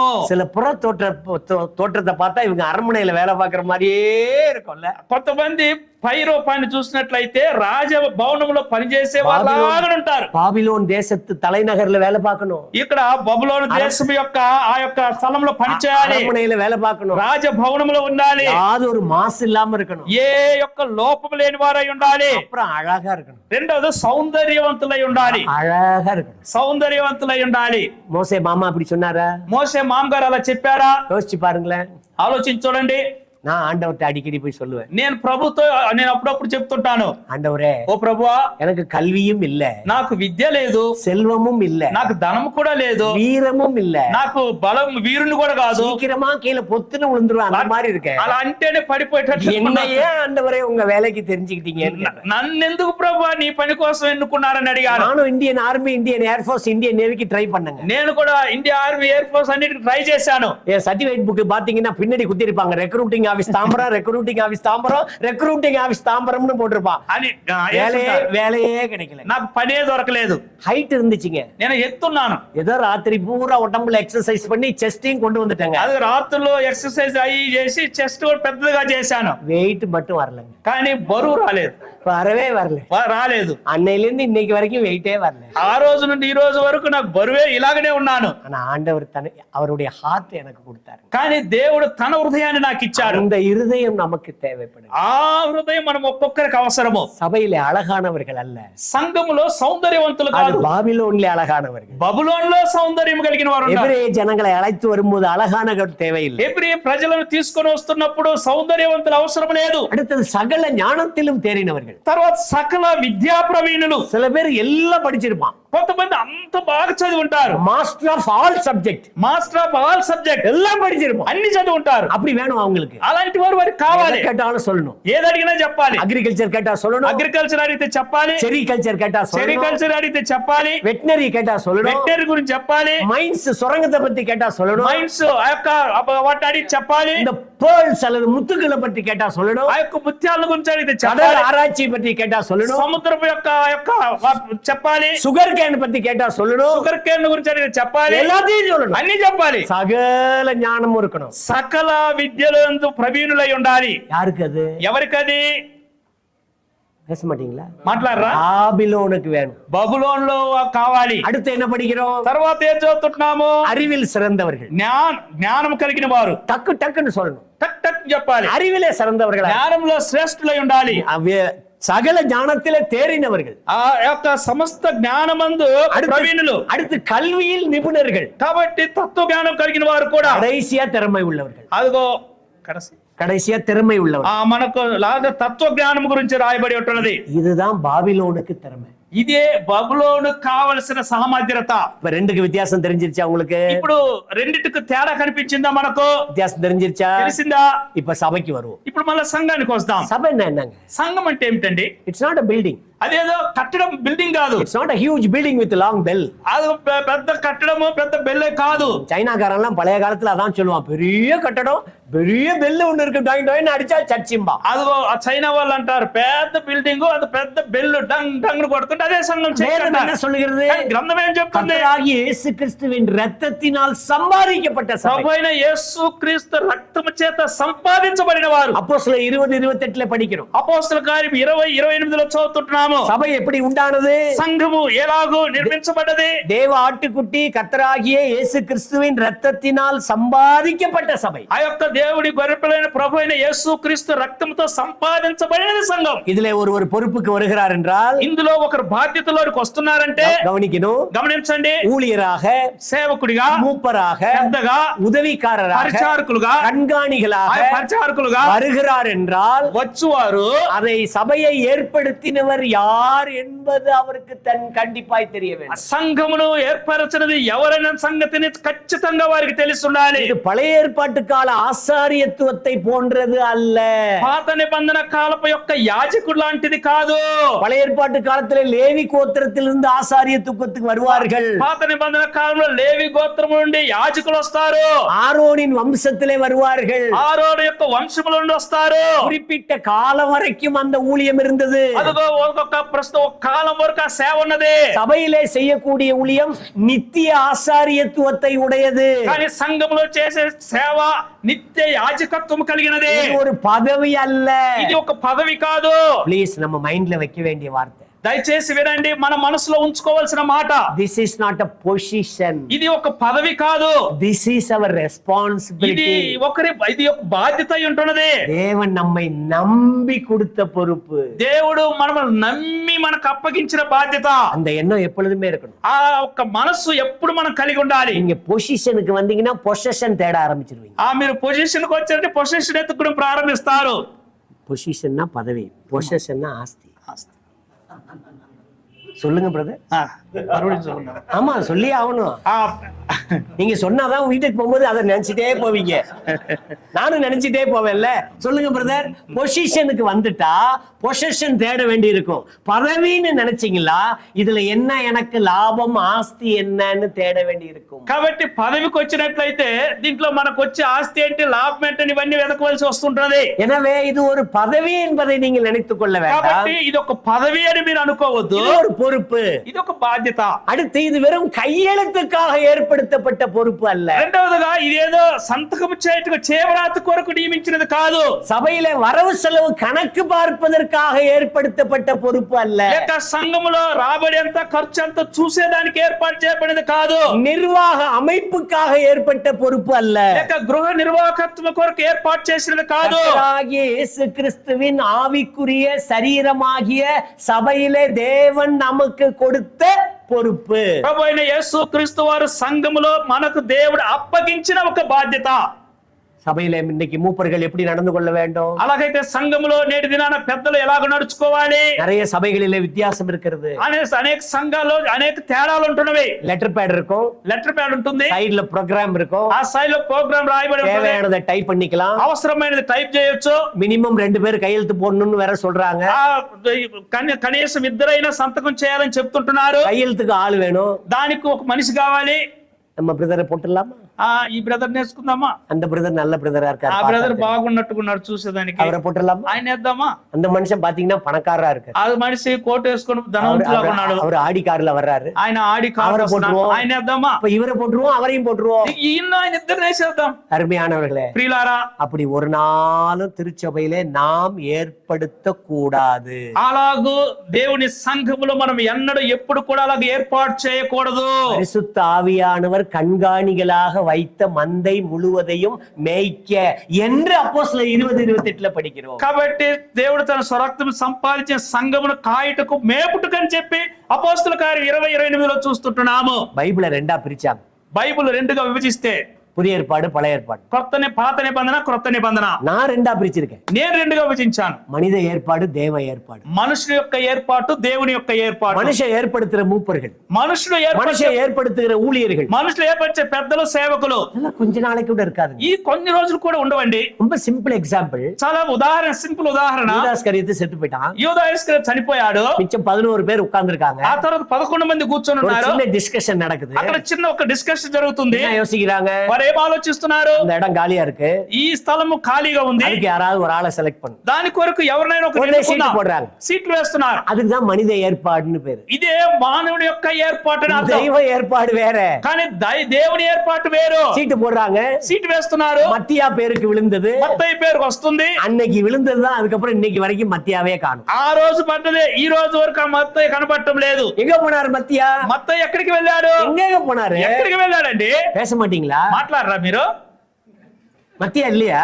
మత్తయి ఉండాలేడా? ஆண்டவர் பவுல கொண்டு வர்றாரு உள்ள. కానీ దేవుడి నిర్ణయం పౌలుని అక్కడ இவங்க తీసుకొస్తారు. 11 பேர் மத்தியாவை கொண்டு வர்றாங்க. ఈ 11 మందిలో మత్తయిని వీరు తీసుకొస్తున్నారు. హ్యూమన్ ప్లాన్ எப்பொழுதுமே సక్సెస్ ஆகாது. మానవుని యొక్క ప్రణాళిక ఎప్పుడు కూడా అది విజయం పొందదు. தேவன் ஏற்படுத்த வேண்டும். దేవుడు ఏర్పాటు చేయాలి. அப்படி ஏற்படுத்தப்படுகிறவர்கள் అలాగూ ఏర్పరచబడిన వారు தனிப்பட்ட வாழ்க்கையிலும், వ్యక్తిగత జీవితంలోను, குடும்ப வாழ்க்கையிலும், కుటుంబ జీవితంలోను, ஆவிக்குரிய சபையிலும் ఆత్మ సంబంధము కలిగిన సంఘములోను சில தகுதிகள் வேண்டும். కొన్ని అర్హతలు కావాలి. நீங்க நிறைய படிச்சிருக்கலாம், మీరు చాలా ఎక్కువ చదివి ఉండొచ్చు, அழகா கையெழுத்து போடலாம், చక్కగా చేయవార్త చేయవచ్చు, பேங்க் டிரான்சாக்ஷன்லாம் ரொம்ப அழகா நடத்தலாம். బ్యాంక్ ట్రాన్సాక్షన్ చాలా చక్కగా నడిపించవచ్చు. அந்த குவாலிஃபிகேஷன் இயேசு கிறிஸ்துவின் ஆவிக்குரிய சரீரமாகிய சபைக்கு செல்லாது. ఆ అర్హతలు ప్రభువైన యేసుక్రీస్తు ఆత్మ సంబంధమైన సంఘానికి పనికిరావు. 1 தீமோத்தேயு తిమోతికి రాసిన మొదటి పత్రిక 3வது அதிகாரம் 3వ అధ్యాయం 1 to 7 வரைக்கும் படிச்சிருவோம். நீங்க எல்லாம் படிச்சு தியானிச்சு நிறைய பேருக்கு சொல்லி கொடுத்த வசனம் தான் இது. நம்ம என்ன செய்யறோம், இப்ப ரீகலெக்ட் பண்ணி பாக்குறோம். நம்மை நாமே இந்த தகுதிகள் இருக்கிறதா, இருந்தால் தொடர்ந்து మునేరి పోగలం. కాబట్టి మీరు చదివి చాలా మందికి బోధించుంటున్నారు. అయినప్పటికీ మరొకసారి జ్ఞాపకం చేసుకుందాం. ఈ చదువుతున్నప్పుడు ఈ అర్హతలు మనకు ఉంటున్నవా? యాత్రాహమத்திலே சொல்லப்பட்டது கொஞ்சம், నిర్గమకాండంలో చెప్పబడ్డది కొంచెం, దానియేలు పుస్తకத்திலே சொல்லப்பட்டது தேவையில்லை, దానియేలు గ్రంథంలో చెప్పబడి మనకు అవసరం లేదు. ஆனால் தீமோத்தேயுக்கு எழுதின நிருபத்திலே சொல்லப்பட்டது இன்னும் எனக்கு தேவை. కానీ తిమోతి పత్రికలో చెప్పబడి ఇంకా మనకు అవసరం. சபை பூமியில இருக்கிற வரைக்கும் தேவை. స్థానిక సంఘం భూమిలో ఉన్నంత వరకు అవసరం. இரண்டாம் வருகை, ரகசிய வருகை, கர்த்தராகிய இயேசு கிறிஸ்து வான மேக வருகை வரைக்கும் இது தேவை. రెండవ రాకడ ప్రభువైన యేసుక్రీస్తు మేఘారుడై వచ్చేంత వరకు అవసరం. நம்முடைய సభைకి இன்னும் சொல்லி கொடுத்து கொண்டே இருக்க வேண்டும். కాబట్టి ఇది మనం నేటికి కూడా సంఘానికి నేర్పిస్తూనే ఉండాలి. நான் கொஞ்ச நாள் இருப்பேன், నేను కొన్ని రోజులు ఉంటాను. கர்த்தர் வருவதற்கு முன்னாடி எனக்கு மரணம் வந்தால் நான் போய் விடுவேன். ప్రభు వచ్చేదానికి ముందుగా నాకు మరణం సంభవిస్తే నేను వెళ్ళిపోతాను. அடுத்த தலைமுறை சபையிலே வாழ வேண்டும். కానీ ఆ తర్వాత వచ్చే తరం సంఘములో నిలవాలి. அப்ப சபைக்கு இதை சொல்லி கொடுக்க வேண்டும். కాబట్టి సంఘానికి ఇది నేర్పించాలి. அருமையானவர்களே, ప్రియులారా, சமீபத்திலே ఆ సమీప కాలంలో திருச்சி மாவட்டத்திலே ஒரு சபையிலே ஒரு சகோதரனை மூப்பராக ஏற்படுத்த ஆலோசனை வந்தது. కాబట్టి తిరుచిలో జిల్లాలో ఉంటున్న సంఘములో ఒకరిని సంఘ పెద్దగా నియమించడానికి ఒక ఆలోచన చేశారు. அவர் பயந்துட்டார், ఆయన భయపడ్డాడు. அவர் ஒரு ఆసిరియర్, అతని యొక్క ఉపాధ్యాయుడు, ஒரு டீச்சர், ఉపాధ్యాయుడు, அவர் వైఫும் டீச்சర్, వారి భార్య, ఫ్యామిలీ మ్యాన్, వారి కుటుంబస్తులు, 2 பிள்ளைகள் இருக்கிறார். 2 పిల్లలు. பயந்துட்டார், భయపడ్డాడు. நான் தகுதி இல்லைன்னு சொன்னார். నేను అర్హుని కాదన్నాడు. அதுக்கப்புறம் எனக்கு ஒரு ఫోన్ பண்ணார். తర్వాత నాకు ఒక ఫోన్ చేశాడు. அந்த సభை வேற, நான் இருக்கிற ஊர் வேற. ఆ సంఘం, నేను చెప్పే సంఘం వేరు, నేను ఉండే ఊరు వేరు. நான் வேற ஒரு இடத்துல இருக்கேன், నేను ఇంకొక స్థలంలో ఉన్నాను. சகோதர சபைதான், అన్ని కూడా బ్రదర్ సంఘమే. இந்த ஆசிரியரை நான் தான் கர்த்தருக்குள் கொண்டு வந்தேன். எனவே ஒரு ஆவிக்குரிய தகப்பன் என்ற முறையிலே என்னிடத்துல கேள்வி கேட்டார். ఈ ఉపాధ్యాయును నేనే రక్షణ లేక సంఘంలో తీసుకొచ్చా కాబట్టి ఆత్మీయ తండ్రిగా ఒక ఆలోచన అవసరమై నన్ను అడిగాడు. అంకుల్ సభையில என்ன மூப்பராக்கலான்னு சொல்லி எல்லாரும் ஜெபம் பண்ண சொல்றாங்க. ఆ సంఘములో నన్ను సంఘ పెద్దగా చేయాలని అందరూ ప్రార్థన చేయమని చెప్తున్నారు. நான் என்ன செய்யணும்? నేనేం చేయాలి ఇప్పుడు? நான் தகுதி உள்ளவன் அல்ல, నేను దానికి అర్హుని కాదు. நான் அந்த தம்பிக்கு இதெல்லாம் சொல்லி கொடுத்தேன். నేను ఆ తప్పుడికి ఇవన్నీ నేర్పించాను. அவர் சொன்னார், நான் தகுதி உள்ளவன் அல்ல. అన్నాడు, నేను అర్హుని కాదు. நான் என்ன தெரியுமா சொன்னேன்? నేనేం చెప్పాను తెలుసా? இதுதான் முதல் தகுதின்னு சொன்னேன். ఇదే నువ్వు మొదటి అర్హత అన్నాను. இதுதான் முதல் தகுதி. ఇదే మొదటి అర్హత. நான் ஒன்றுமில்லை என்று சொல்லுகிறேன். నేను ఈ పనికిరాని లేకపోతే సరిపోనన్నావు. உன்னுடைய படிப்பு ஒன்றுமில்லை, నీ చదువేమి లేదు, நீ 2 హస్బెండ్ అండ్ వైఫ్ సம்பாதிக்கிற సம்பாத்தியம் ஒன்றுமில்லை, అది భార్యాభర్తలుగా సంపాదించే సంపాదన పెద్ద లెక్క చేయలేదు. என்னுடைய పర్సనల్ ஒண்ணுமில்லை, నా యొక్క పర్సనల్ ఏమీ లేదు. వ్యక్తిగతంగా மூப்பனாக வேண்டும். నేను ఇలాగ పెద్ద தாழ்மை உள்ள சகோதரர். అతను అలా తగ్గించుకున్న సహోదరుడు సభையிலே பொறுப்பாய் நடந்து கொள்கிறார். ఇప్పుడు సంఘంలో இப்பொழுது அவர் மூப்பராய் இருக்கிறார். ఇప్పుడు సంఘ పెద్దగా చేశాము, సంఘంలో బాధ్యతగా ఉన్నాడు. இந்த குணாதிசயங்கள் வேணும். ఈ గుణాతిశయములు కావాలి. முதலாவது పర్సనల్. మొదటిగా படிங்க பாப்போம் 3వ అధికారం 1వ వచనத்திலிருந்து. ఎవడైనను అధ్యక్ష పదవిని ఆశించినల్లా అట్టివాడు దొడ్డ పని అపేక్షించున్నాడు అన్న మాట నమ్మదగినది. అధ్యక్షుడు వాడు నిందారహితుడును, ఏకపత్ని పురుషుడును, మితానుభవుడును, స్వస్థ బుద్ధి గలవాడును, మర్యాదస్తుడును, అతిథి ప్రియుడును, బోధింపదగిన వాడయుండి మద్యపాని కొట్టువాడు కాక సాత్వికుడును, జగడవాడిన వాడును, ధనాపేక్ష లేనివాడై సంపూర్ణ మాన్యత కలిగి తన పిల్లలను స్వాధీనపరచు తన ఇంటి వారిని బాగా ఏలువాడినై ఉండవలెను. 7వ వచనం వరకు. ఎవడైనను తన ఇంటి వారిని ఏలనేరకపోయిన ఎల్లా అతడు దేవుని సంఘమును ఎలాగ పాలించును? అతడు గర్వాంధుడై అపవాది కలిగిన శిక్షావిధికి లోబడుకున్నట్లు క్రొత్తగా చేరిన వాడై ఉండకూడదు. మరియు అతడు నిందాపాలై అపవాది ఊరిలో పడిపోకున్నట్లు సంఘమునకు వెలుపటి వారి చేత మంచి సాక్ష్యం పొందిన వాడై ఉండవలెను. பிரியமானவர்களே, இதுல 3 வகையாக பிரிக்கலாம். ఇది 3 భాగాలుగా విభజించవచ్చు. నంబర్ 1 పర్సనల్, మొదటిగా వ్యక్తిగతంగా. నంబర్ 2 ఫ్యామిలీ, రెండవదిగా కుటుంబముగా. నంబర్ 3 స్పిరిచువల్, మూడవగా ఆత్మీయంగా. இதில் இந்த தகுதி எல்லாம் இருக்கணும். ఈ అర్హతలు ఉండాలి. நாம் எல்லாம் பொறுப்பிலே உள்ளவர்கள். మనమందరం బాధ్యత కలిగిన వారు. ஒரு ஊழியக்காரனா இருக்கிறேன், నేను ఒక సేవకుడిగా ఉన్నాను. நீங்களும் ஊழியக்காரர்களாக இங்க இருக்கலாம். మీరు కూడా సేవకులుగా ఉండవచ్చు. சபையை பராமரிக்கக்கூடிய போஷிக்கக்கூடிய மூப்பர்களா இருக்கலாம். మీరు సంఘాన్ని చూసే పెద్దలుగా ఉండవచ్చు. உதவிக்காரர்களா இருக்கலாம். మీరు పరిచారకులుగా ఉండవచ్చు. இந்த குணாதிசயம் ఈ గుణాశయము சபையில் பொறுப்புள்ளவர்களுக்கு தேவை. సంఘములో బాధ్యత కలిగిన వారికి అవసరమై ఉంటున్నది. முதல்ல படிக்கிறோம், இது நல்ல வேலை என்று படிக்கிறோம். అది మన దొడ్డ పని లేక మంచి పని అని చదువుతున్నాం. என்ன நல்ல வேலை? ఏంటది మంచి పని? இந்த வேலையை நீங்கள் செய்தால் ఈ పని మీరు చేసినట్లయితే ஒன்று ఒకటి பரலோகம் மகிழும் என்ற புரிதல் வேண்டும். ఆ యొక్క పరలోకము సంతోషిస్తుందని అర్థం చేసుకునే వారై ఉండాలి. கவனிச்சீங்களா? గమనిస్తున్నారా? சபை மகிழும், ఆ సంఘం சக ఆనందిస్తుంది, விசுவாசிகள் மகிழ்வார்கள். సంఘ విశ్వాసులు ఆనందిస్తారు. எல்லாவற்றையும் விட అన్నిటికంటే தேவகுமாரனுடைய சாயலுக்கு ஒப்பாக சபையார் வளருகிறார்கள் என்று பரலோகம் மகிழும். எனவே இது ஒரு நல்ல வேலை. అన్నిటికంటే ప్రాముఖ్యముగా ప్రభువైన యేసుక్రీస్తు సారూప్యంలో వారు ఎదుగుతున్నారు అని ప్రభు చూసినప్పుడు పరలోకం ఆనందిస్తుంది. కాబట్టి అన్నిటికంటే ఇది ప్రాముఖ్యమైనది. எனவே ஒவ்வொரு பர்சன் தனிப்பட்ட நிலையிலே நமக்கு ஒரு புரிதல் வேண்டும். కాబట్టి ఒక్కొక్క వ్యక్తి వ్యక్తిగతంగా ఇది మనం అర్థం చేసుకోవాలి. அடுத்து குற்றம் சாட்டப்படாதவனா இருக்க வேண்டும். రెండవదిగా నిందారహితుడై ఉండాలి. யாரும் நம்மளை குற்றம் சாட்ட கூடாது. ఎవరు మన మీద నిందలు మోపకూడదు. அந்த அளவுக்கு நம்முடைய லைஃப் ஸ்டைல் இருக்கணும். కానీ అలాగూ మన యొక్క జీవిత విధానం ఉండాలి. என் ஃப்ரெண்டு ஒன்னு சொல்லுவாரு, నా స్నేహితుడు ఒకటి అంటాడు, சபையிலே கொடுக்கப்பட்ட பெறப்பட்ட பொறுப்பு என்பது அழகான கண்ணாடி பாத்திரம் போன்றது. ఆ సంఘములో ఇవ్వబడే బాధ్యత అనేది చక్కని గాజు యొక్క వస్తువు లాంటిది. அப்படியே கீழே போட்டீங்கன்னு வைங்க, అలాగ విడిచిపెట్టారనుకోండి உடைஞ்சு போயிடும். పగిలిపోతుంది. அதை மறுபடியும் எடுக்கலாம், మరలా తీయొచ్చు, அப்படியே அங்கங்க ஒட்டலாம். అక్కడక్కడ అతికించవచ్చు. இப்ப நிறைய குயிக் ஃபிக்ஸ் வந்துருச்சு, చాలా క్విక్ ఫిక్స్ వచ్చినవి. அப்படியே ஒட்டிடலாம், దాన్ని అలాగ అతికించవచ్చు, மறுபடியும் அதை யூஸ் பண்ணலாம். మరలా ఉపయోగించవచ్చు. ஆனால் ஆதி அழகு அதற்கு இருக்காது. కానీ మొదటి ఆ యొక్క అందము దానికి ఉండదు.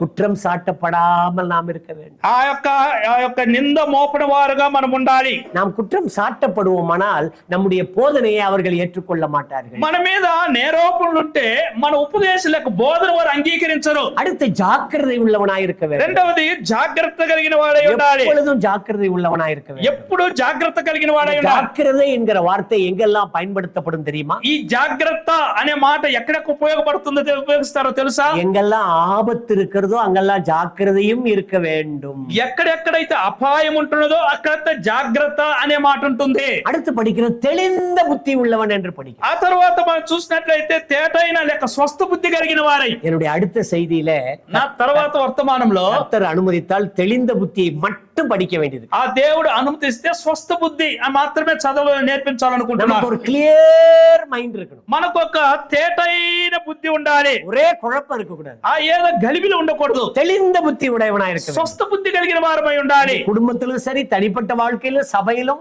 தெளிந்த சோபர் மைண்டட் பீப்புள் அப்படி இருக்கணும். కుటుంబంలో సంఘములో బయట ఆ యొక్క స్వస్థ బుద్ధి కలిగి తేటైన వారముగా ఉండాలి. அடுத்து யோகிதை உள்ளவனா இருக்கணும். ఆ తర్వాత యోగ్యత కలిగిన వారమై ఉండాలి. யோகிதை ఏంటో యోగ్యతలు అర్హతలు? அன்ஃபிட்டா இருக்க கூடாது, ஃபிட்டா இருக்கணும். అన్ఫిట్ గా ఉండకూడదు, ఫిట్ గా ఉండాలి. யோகிதை உள்ளவனா இருக்கணும். ఉండాలి. போதக சமர்த்தனா இருக்கணும். బోధించగలిగిన వాడై ఉండాలి. பொறுமை உள்ளவனா இருக்கணும். ఆ యొక్క నిదానస్తుడై ఉండాలి. பண ஆசை இல்லாதவனா இருக்கணும். ధనాపేక్ష లేని వాడై ఉండాలి. சபையினுடைய நோக்கம் என்ன? నేటి దినాల సంఘం యొక్క ఉద్దేశం ఏమిటి? நான் சமீபத்துல ஒரு சபையில ஒரு 300 பேர் இருக்காங்க. ఆ సమీప కాలంలో ఒక సంఘానికి వెళ్ళాను. అక్కడ 300 మంది ఉన్నారు. 40 வருஷத்துக்கு முன்னாடி அந்த சபை பிரதரன்ல இருந்து பிரிஞ்சது. ఆ 40 సంవత్సరాల ముందుగా బ్రదర్ లో నుండి వేరైపోయిన సంఘం. இப்ப 5 இடத்துல இருக்கு, 1000 பேர் கூடி வர்றாங்க. ఇప్పుడు 5 స్థలాల్లో ఉంది, 1000 మంది కూడుకుంటున్నారు. ஒரு இடத்துல 300 பேர் கூடி வர்றாங்க. ఒక స్థలంలో 300 మంది చేరు ఉన్నారు. சமீபத்துல பைபிள் ஸ்டடி எடுக்க நான் தொடர்ந்து போயிட்டு இருக்கேன். ఆ సమీప కాలంలో బైబిల్ స్టడీ తీయడానికి నేను వెళ్తూ ఉన్నాను. நேற்றைக்கு அதை முடிச்சிட்டு தான் திருச்சியில பஸ் ஏறி இங்க வர்றேன். నిన్నటి దినాన అది బైబిల్ స్టడీ ముగించుకొని తిరుచిల బస్ ఎక్కి ఇక్కడికి వచ్చాను. அந்த சபையில நிறைய வசனம் இருக்கிறது. ఆ సంఘంలో చాలా వాక్యాలు రాయబడి ఉన్నవి. ஆனால் தசமபாக பெட்டி என்று ஒன்று இருக்கிறது, காணிக்கை பெட்டி என்று ஒன்று இருக்கிறது. ఆ దశమ భాగము కానుకలు పెట్టిన ఎలాగ రెండు ఉన్నవి. நிறைய பெட்டிகள் இருக்கிறது. అలాగే పెట్టెలు చాలా ఉన్నవి. இந்த வாரம் 2 சவப்பெட்டி போயிருக்கிறது. ఈ వారము 2 సాగు పెట్టెలు వెళ్ళినవి. பாக்கி எல்லாம் புரிஞ்சிருப்பீங்கன்னு நினைக்கிறேன். 2 பேரும் இறந்துட்டாங்கன்னு எனக்கு சொன்னாங்க. வேற ఇద్దరు చనిపోయారని చెప్పారు నాతో. பணம் அல்ல முக்கியம். కాబట్టి ధనము కాదు ప్రాముఖ్యం. சபையினுடைய வரவு அல்ல முக்கியம். ఆ సంఘం యొక్క సంపాదన అనేది కాదు ముఖ్యము. இதுல எழுதி இருக்கிறது பண ஆசை இல்லாதவனா இருக்கணும். ఇక్కడ రాయబడి ఉన్నది ధనాపేక్ష లేని వారై ఉండాలి. சபையில பணம் தான் முக்கியம் என்று சொல்லுகிறவர்கள் உண்டு. సంఘములో ధనమే ప్రాముఖ్యం అని చెప్పేవారు. ஒரு ஊழியம் செய்தால் என்ன கிடைக்கும் என்று எதிர்பார்க்கிறவர்கள். సేవ చేస్తే ఏమి నాకు లాభం దొరుకుతుందనే వారు ఉన్నారు. அது அப்படி நினைக்க கூடாது. అలాగ అనుకోకూడదు. நான் என்னை கொடுக்க வேண்டும். నన్ను నేను సమర్పించుకోవాలి. என்னை கொடுக்க வேண்டும். నన్ను నేను என் సమర్పించుకోవాలి. உடையதை கொடுக்க வேண்டும். నాకు కలిగినది ఇవ్వాలి. இன்றைக்கு சபையில எவ்வளவு பணம் இருக்கிறது? నేటి దిన సంఘంలో ఎంత ధనం ఉంది? பொறுப்புள்ளவர் என்ன செய்யணும்? బాధ్యత కలిగిన వారు ఏం చేయాలి? கையில பணம் வந்தோட அந்த பொறுப்புள்ளவர் என்ன செய்யணும்? చేతికి ధనం వచ్చిన వెంటనే బాధ్యత కలిగిన వారు ఏం చేయాలి? ஒருவேளை சபையிலே 90,000 இருக்கிறது என்று வைத்துக் கொள்வோம். ఒకవేళ సంఘంలో 90,000 ఉన్నాయనుకోండి. அடுத்து பொறுப்புள்ளவர்களுடைய நோக்கம் என்ன? ఆ తర్వాత బాధ్యత కలిగిన యొక్క వారి ఉద్దేశం ఏమిటి? நீங்க பேச மாட்டீங்களா? మీరు మాట్లాడరా? நல்ல சாப்பாடுலாம் வந்துருச்சு, பேசுங்க. అన్నం భోజనం వచ్చేసింది, మంచి భోజనం, మాట్లాడండి. 90,000 சபையில் இருக்கிறது. 90,000 ఇప్పుడు సంఘంలో ఉన్నాయి. அடுத்த సభையில பொறுப்புள்ளவர்களுடைய நோக்கம் என்ன? తర్వాత బాధ్యత కలిగిన వారు దాన్ని ఏం చేయాలనుకుంటున్నారు? సుశేష నిమిత్తం பயன்படுத்துவார். அப்படி எல்லாம் இருந்தா எப்பயோ பிரதரன் சபை அங்கேயோ போயிருக்கு. సువార్త నిమిత్తం ఆ డబ్బు ఖర్చు చేస్తే என்ன நடக்கிறது? ఎక్కడో పోయి ఉంటుంది. இப்பொழுது என்ன நடக்கிறது? ఇప్పుడు ఏం జరుగుతుంది? இனிமேல் அதை நடத்தலாம் என்றால் ரைட், நான் ஒத்துக்கொள்கிறேன். ఇక మీదటైనా అలా చేస్తారని నేను నమ్ముతాను, ఓకే. இப்பொழுது என்ன நடக்கிறது? కానీ ఇప్పుడు ఏం చేస్తున్నారు వారు? 90,000 இருக்கிறது. 90,000 చేరినవి இன்னொரு 10,000 போட்டால் ఇంకొక 10,000 వస్తే ரவுண்ட் பண்ணிடலாம். దాన్ని 1,00,000 రూపాయలు చేయొచ్చు. கர்த்தர் ரவுண்ட் தான் பண்ணுவாரு. ఆ తర్వాత ప్రభు నిన్నే ఒక రౌండ్ చేస్తాడు. புரியுதா ரவுண்ட்னா என்னன்னு? ఆ రౌండ్ అంటే 0 అంటే అర్థమవుతుందా? அது அல்ல சபையினுடைய நோக்கம். అది కాదు సంఘం యొక్క We have ఉద్దేశం. to spend the money ఆ డబ్బు సంఘం for the gospel work, సువార్త సేవ, for the evangelists, సేవకులకు, for the edification of the church, ఆ చదువుల కొరకు, for the special meetings. Special meeting కొరకు நான் செலவழித்துக் கொண்டே இருக்க வேண்டும். ఆ డబ్బును అలా ఖర్చు చేస్తూ ఉండాలి. நீங்க வீட்டுக்கு போகும்போது మీరు ఇంటికి వెళ్ళినప్పుడు உங்க சபையினுடைய காணிக்கை பேங்க்ல எவ்வளவு ரூபா இருக்குன்னு யோசிங்க. మీ సంఘపు యొక్క ధనము బ్యాంకులో ఎంత ఉందని ఆలోచించండి. உங்க பணத்தை கேட்கல நான், నేను మీ డబ్బు అడగలేదు, அது எனக்கு தெரியாது. అది నాకు తెలియదు. ஆனா சபையினுடைய பணம் எவ்வளவு இருக்கு? కానీ సంఘము యొక్క నిధి ఎంత ఉంది? இன்னைக்கு ராத்திரி கர்த்தர் வந்தால் அந்த பணம் யாருடையது? ఒకవేళ ఈ రాత్రి ప్రభు వస్తే ఆ ధనం ఎవరిది అవుతుంది? யாருக்கு போகும்? ఎవరికి వెళ్తుంది? கர்த்தர் வந்தால் ప్రభు వస్తే கிருபையின் காலம் முடியும், కృపాకాలం சபை ముగించబడుతుంది, புறப்படும். సంఘం ఎత్తబడుతుంది. சபை புறப்படுகிற நேரத்தில் సంఘము ఎత్తబడే సమయంలో எல்லாம் போய் விடுவோம். అందరం వెళ్తాము. உபத்திரவ காலம் ஆரம்பிக்கும். శ్రమకాలం ప్రారంభమవుతుంది. நீங்கள் சேர்த்து வைத்த பணம், మీరు సంపాదించే கர்த்தருடைய பணம், దేవుని యొక్క ధనం, கர்த்தருடைய பிள்ளைகள் போட்ட பணம், దేవుని యొక్క బిడ్డలు ఇచ్చిన ధనం, உபத்திரவ கால மக்களுக்கு நீங்கள் வைத்து போகிறீர்கள். శ్రమకాలం ప్రజల కొరకై మీరు విడిచి వెళ్తూ ఉంటున్నారు. Is it right or wrong before the sight of God? అదిగో ఇది సరే కాదని దేవుని యొక్క మనస్సు మీరు ఆలోచించి చూడండి. சரியா தவறா? తప్ప సరే? தேவனுடைய பார்வையில நீங்கள் உபத்திரவ காலத்துக்கென்று பணத்தை வைத்து போவது சரியா தவறா? ఉపద్రవ కాలంలో మీరు ఇక్కడ డబ్బు ఉంచి వెళ్ళటం సరియా తప్ప? தப்பு.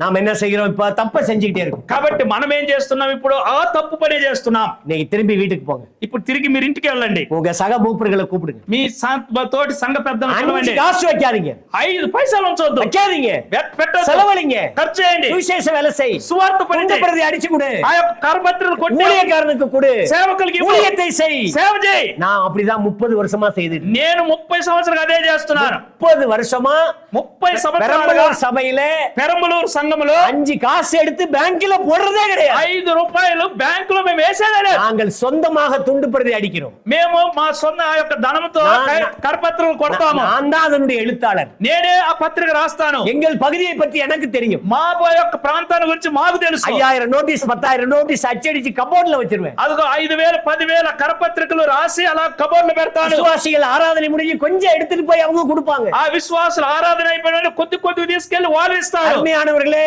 ప్రియులారా, பண ஆசை உள்ளவர்கள் வேண்டாம் சபைக்கு. ధనాపేక్ష కలిగిన వారు వద్దు సంఘానికి. வேண்டாம்னா வேண்டாம் தான். వద్దంటే వద్దండి. బైబిల్ சொல்லுது, நான் சொல்லல. నేను చెప్పలేదు, దైవ గ్రంథం చెప్తుంది. 1 தீமோத்தேயிலே பவுல் தீமோத்தேயுக்கு எழுதும்போது, வாலிபனாகிய தீமோத்தேயுவே, பண ஆசை இல்லாதவர்கள் பொறுப்பில் இருக்க வேண்டும். తిమోతికి రాసిన మొదటి పత్రికలో తిమోతికి ఆ యొక్క అపోస్తలుడైన పౌలు చెప్తూ రాస్తున్న మాట, తిమోతి ధనాపేక్ష లేని వారి సంఘం, வேற யாரும் வேண்டாங்க. ఇంకెవరు వద్దండి. நம்முடைய சபையில இந்த போதனை வலியுறுத்தி பேச வேண்டும். మన సంఘాల్లో ఈ యొక్క ఉపదేశాన్ని இதெல்லாம் ధైర్యంగా గట్టిగా మాట్లాడాలి. இதெல்லாம் பர்சனல். ఇది వ్యక్తిగతం. அடுத்து ఫ్యామిలీ. తర్వాత కుటుంబం. ஒரே மனைவியை உடைய வேண்டும். ఆ యొక్క ఒకే భార్య, ఏకపత్ని పురుషుడై ఉండాలి. ஒரு மனைவி தான் இருக்கணும். ఒకే భార్య ఉండాలి. உடம்புல ஒரு மனைவி, மனசுல 2 மனைவி இருக்க கூடாது. ఆ యొక్క పక్కన శరీరంగా ఒక భార్య, మనసులో ఇంకొక భార్య ఉండకూడదు. நான் சொன்னது புரியுதா? నేను చెప్పింది అర్థమవుతుందా? உடம்புல ஒரு மனைவி தான். ఆ బయటికి చూసేది శరీరం ఒక భార్య. நான் இவளை தவிர எவளையும் தொட மாட்டேன். ఇదిగో నేను ఈమెను తప్ప ఎవరిని తాకను కూడా తాకను. மூப்பர்கள் எப்படி இருக்க வேண்டும்? పెద్దలు ఎలా ஊழியர்கள் ఉండాలి? எப்படி இருக்க வேண்டும்? సేవకులు ఎలా ఉండాలి? வசனம் சொல்லுதுங்க. వాక్యం చెప్తుంది ஒரே மனைவி, ఒకే భార్య. ஏன் அப்படி சொன்னார்? ఎందుకు అలా చెప్పాడు? கர்த்தர் இயேசு கிறிஸ்து மணவாளன். ఆ ప్రభువు యేసుక్రీస్తు వారు పెళ్లి కుమారుడు. அவருக்கு ஒரே ஒரு மணவாட்டி. ఆయనకు ఒకే ఒక పెళ్లి కుమార్తె. அது அவருடைய இரத்தத்தினால் சம்பாதிக்கப்பட்ட అది ఆయన రక్తం చే లేక స్వరక్తం చే సంపాదించబడిన సంఘం. ஒரு மனைவியை உடையவன் தான் சபையில பொறுப்புல இருக்கணும். కాబట్టి ఒకే ఒక భార్య కలిగిన వాడే సంఘంలో పెద్దగా ఉండాలి. சில பேருக்கு உடம்புல ஒரு மனைவி, சிந்தனையில 2 மனைவி. కొంతమందికి శరీర రీతిగా ఒక భార్య, మనసులో 2 భార్యలు ఉంటారు. தமிழ்நாட்டுல ஒரு எழுத்தாளர் இருந்தாரு. తమిళనాడులో ఒక రచయిత ఉన్నాడు. அவர் இறந்துட்டாரு. వారు చనిపోయారు. அவர் ஒரு கவிதை எழுதினார். ఆయన ఒక కవిత్వం రాశాడు. அவர் ஒரு பெண் ஆசை பிடித்தவர். ఆయన ఒక స్త్రీ మోహం కలిగిన వాడు. அவர் பெண் ஆசை பிடித்தவர். ఆ స్త్రీ మోహం కలిగిన వాడు என்ன எழுதினார் ఏం என்றால், రాశాడంటే, அவள் எனக்கு மனைவியாக வேண்டும் என்று எழுதல. ఆమె నాకు భార్య కావాలని రాయలేదు. 2 பெண்களை பார்ப்பார். 2 స్త్రీలను చూస్తాడు. அவங்களுக்கு நான் புருஷனா இருந்தா எவ்வளவு நல்லா இருக்கும். వాళ్లకు నేను భర్తగా ఉంటే ఎంత బాగుండును. 2 ஒண்ணுதானங்க. 2 విషయం అండి. நல்லா கவனிங்க. జాగ్రత్తగా వినండి. இது தந்திரமான வார்த்தைகள். ఇవి తంత్రముతో కూడిన మాటలు. இதுதான் நான் சொல்றேன். ఇదే నేను అంటున్నాను. உடம்புல ஒரு மனைவி, అదిగో శరీరంలో ఒక భార్య, மனசுலயே ஒரு மனைவிதான். ఆ యొక్క మనసులో కూడా ఒక భార్య. 2 மனைவி உடையவன் திருச்சபைக்கு லாயக்கு இல்லை. 2 భార్యలు కలిగిన వాడు సంఘానికి అవసరం లేదు. நல்லா கவனிச்சமா? గమనించండి అయ్యా. அடுத்து ஒரு குறிப்பு. తర్వాత ఒక భాగం, சொந்த குடும்பத்தை நன்றாய் நடத்துகிறவன். తన యొక్క కుటుంబమును బాగుగా ఏలువాడై ఉండాలి. அது என்ன பிரதர் பிரச்சனை? అదేంటి బ్రదర్ సమస్య? என் சொந்த குடும்பத்தை நான் நல்லா கவனிக்கலன்னா தேவ குடும்பத்தை எப்படி நல்லா கவனிக்க முடியும்? నా సొంత కుటుంబం సరిగా చూసుకోలేకపోతే దేవుని కుటుంబం నేను ఎలాగ చూడగలను? சொந்த குடும்பத்தை நடத்த வேண்டும். సొంత కుటుంబం సరిగా నడిపించాలి. கடன் இல்லாத குடும்பமா இருக்க வேண்டும். అనగా అప్పు లేని కుటుంబంగా ఉండాలి. எத்தனை மூப்பர்கள் கடன்காரங்களா இருக்காங்க? ఎంతమంది పెద్దలు అప్పులు చేసుకొని ఉన్నారు? எத்தனை ஊழியர்கள் கடன் வச்சிருக்காங்க? ఎంతమంది సేవకులు అప్పులు పాలై ఉన్నారు? 65 వయసు முடிஞ்சிருச்சுங்க. నాకు 65 సంవత్సరాలు ముగించబడ్డవి. 5 ரூபாய் கடன் இல்ல. 5 రూపాయలు నాకు అప్పు లేదు. ரொட்டி கொடுத்தா கூட சாப்பிட்டு அமைதியா இருப்பேன். ఒక రొట్టె ముక్క ఇచ్చినా తిని கஞ்சி మౌనంగా கொடுத்தா ఉంటాను. போதுங்க எனக்கு. గంజి ఇచ్చినా తాగి ఉంటాను. சிம்பிள் ட்ரெஸ் தாங்க என்னுடையது. సాధారణమైన என் dress லைஃபே నాది. சிம்பிள் தாங்க. నా జీవితమే సింపుల్. ஏன் தெரியுமா? ఎందుకో తెలుసా? பந்தாவா வாழ முடியும். చాలా గంభీరంగా జీవించగలను. ஆனா கடன்காரன் ஆயிடுவேன். కానీ అప్పులోని అవుతానే. என் வீட்டுக்கு வந்து கடன்காரன் ஒருத்தன் கூட வரக்கூடாது. నా ఇంటికి అప్పులోడు ఒక్కడు కూడా రాకూడదు. எங்க சபையில ஒரு சகோதரி இருந்தாங்க. మా సంఘంలో ఒక సహోదరి ఉంది. ஒரு நாள் எங்க வீட்டுக்கு சாப்பிட வந்தாங்க. ఒక రోజు మా ఇంటికి భోజనానికి వచ్చింది. ரொம்ப சாதாரண சாப்பாடு. సాధారణమైన భోజనము. அவங்க கேட்டாங்க, பிரதர் ఆమె అడిగింది, బ్రదర్ அரிசி இல்லையா? బియ్యం లేవా? பருப்பு இல்லையா? లేక పప్పు లేదా? மளிகை ஜாமான் இல்லையா? లేకుంటే సామాగ్రి లేదా? நான் ஒரு கடையில கடன் வாங்குறேன் பிரதர். బ్రదర్ మీకోసం నేను ఒక అంగట్లో అప్పు తెస్తాను. பாக்கெட் நோட் போட்டு கொடுத்துருவாங்க பிரதர். వాళ్ళు ఒక ప్యాకెట్ నోట్ వేసి ఇస్తారు. உங்களை இன்ட்ரோடியூஸ் பண்றேன் பிரதர். మిమ్మల్ని పరిచయం చేస్తాను. நீங்களும் வாங்கிக்கங்க. మీరు తీసుకోవచ్చు. 1ஆம் தேதியானா அல்லது 2ஆம் தேதியானா கொடுத்துருங்க பிரதர். 1వ తారీఖు 2వ తారీఖు వచ్చినప్పుడు మీరు ఇయ్యొచ్చు బ్రదర్. நான் என்ன தெரியுமா சொன்னேன்? నేనేం చెప్పానో తెలుసా? సిస్టర్, நீங்க கடன்காரி, నువ్వు ఒక అప్పులు దానివి. என்ன கடன்காரனாக்க ஆலோசனை சொல்றீங்க. నన్ను అప్పులోని చేయడానికి ఆలోచన చెప్తున్నావు. அதை செய்யாதீங்க. అది నువ్వు నాకు చేయొద్దు. அதை செய்யாதீங்க. అది నాకు చేయొద్దు నువ్వు. இனிமேல் அப்படி என்னிடத்துல பேசக்கூடாது. ఇంక మీదట నాతో అలా మాట్లాడకూడదు. அருமையானவர்களே, ప్రియులారా, சொந்த குடும்பத்தை நல்லா நடத்து. నీ యొక్క కుటుంబం సరిగా ఏలు. கடன் வாங்காத.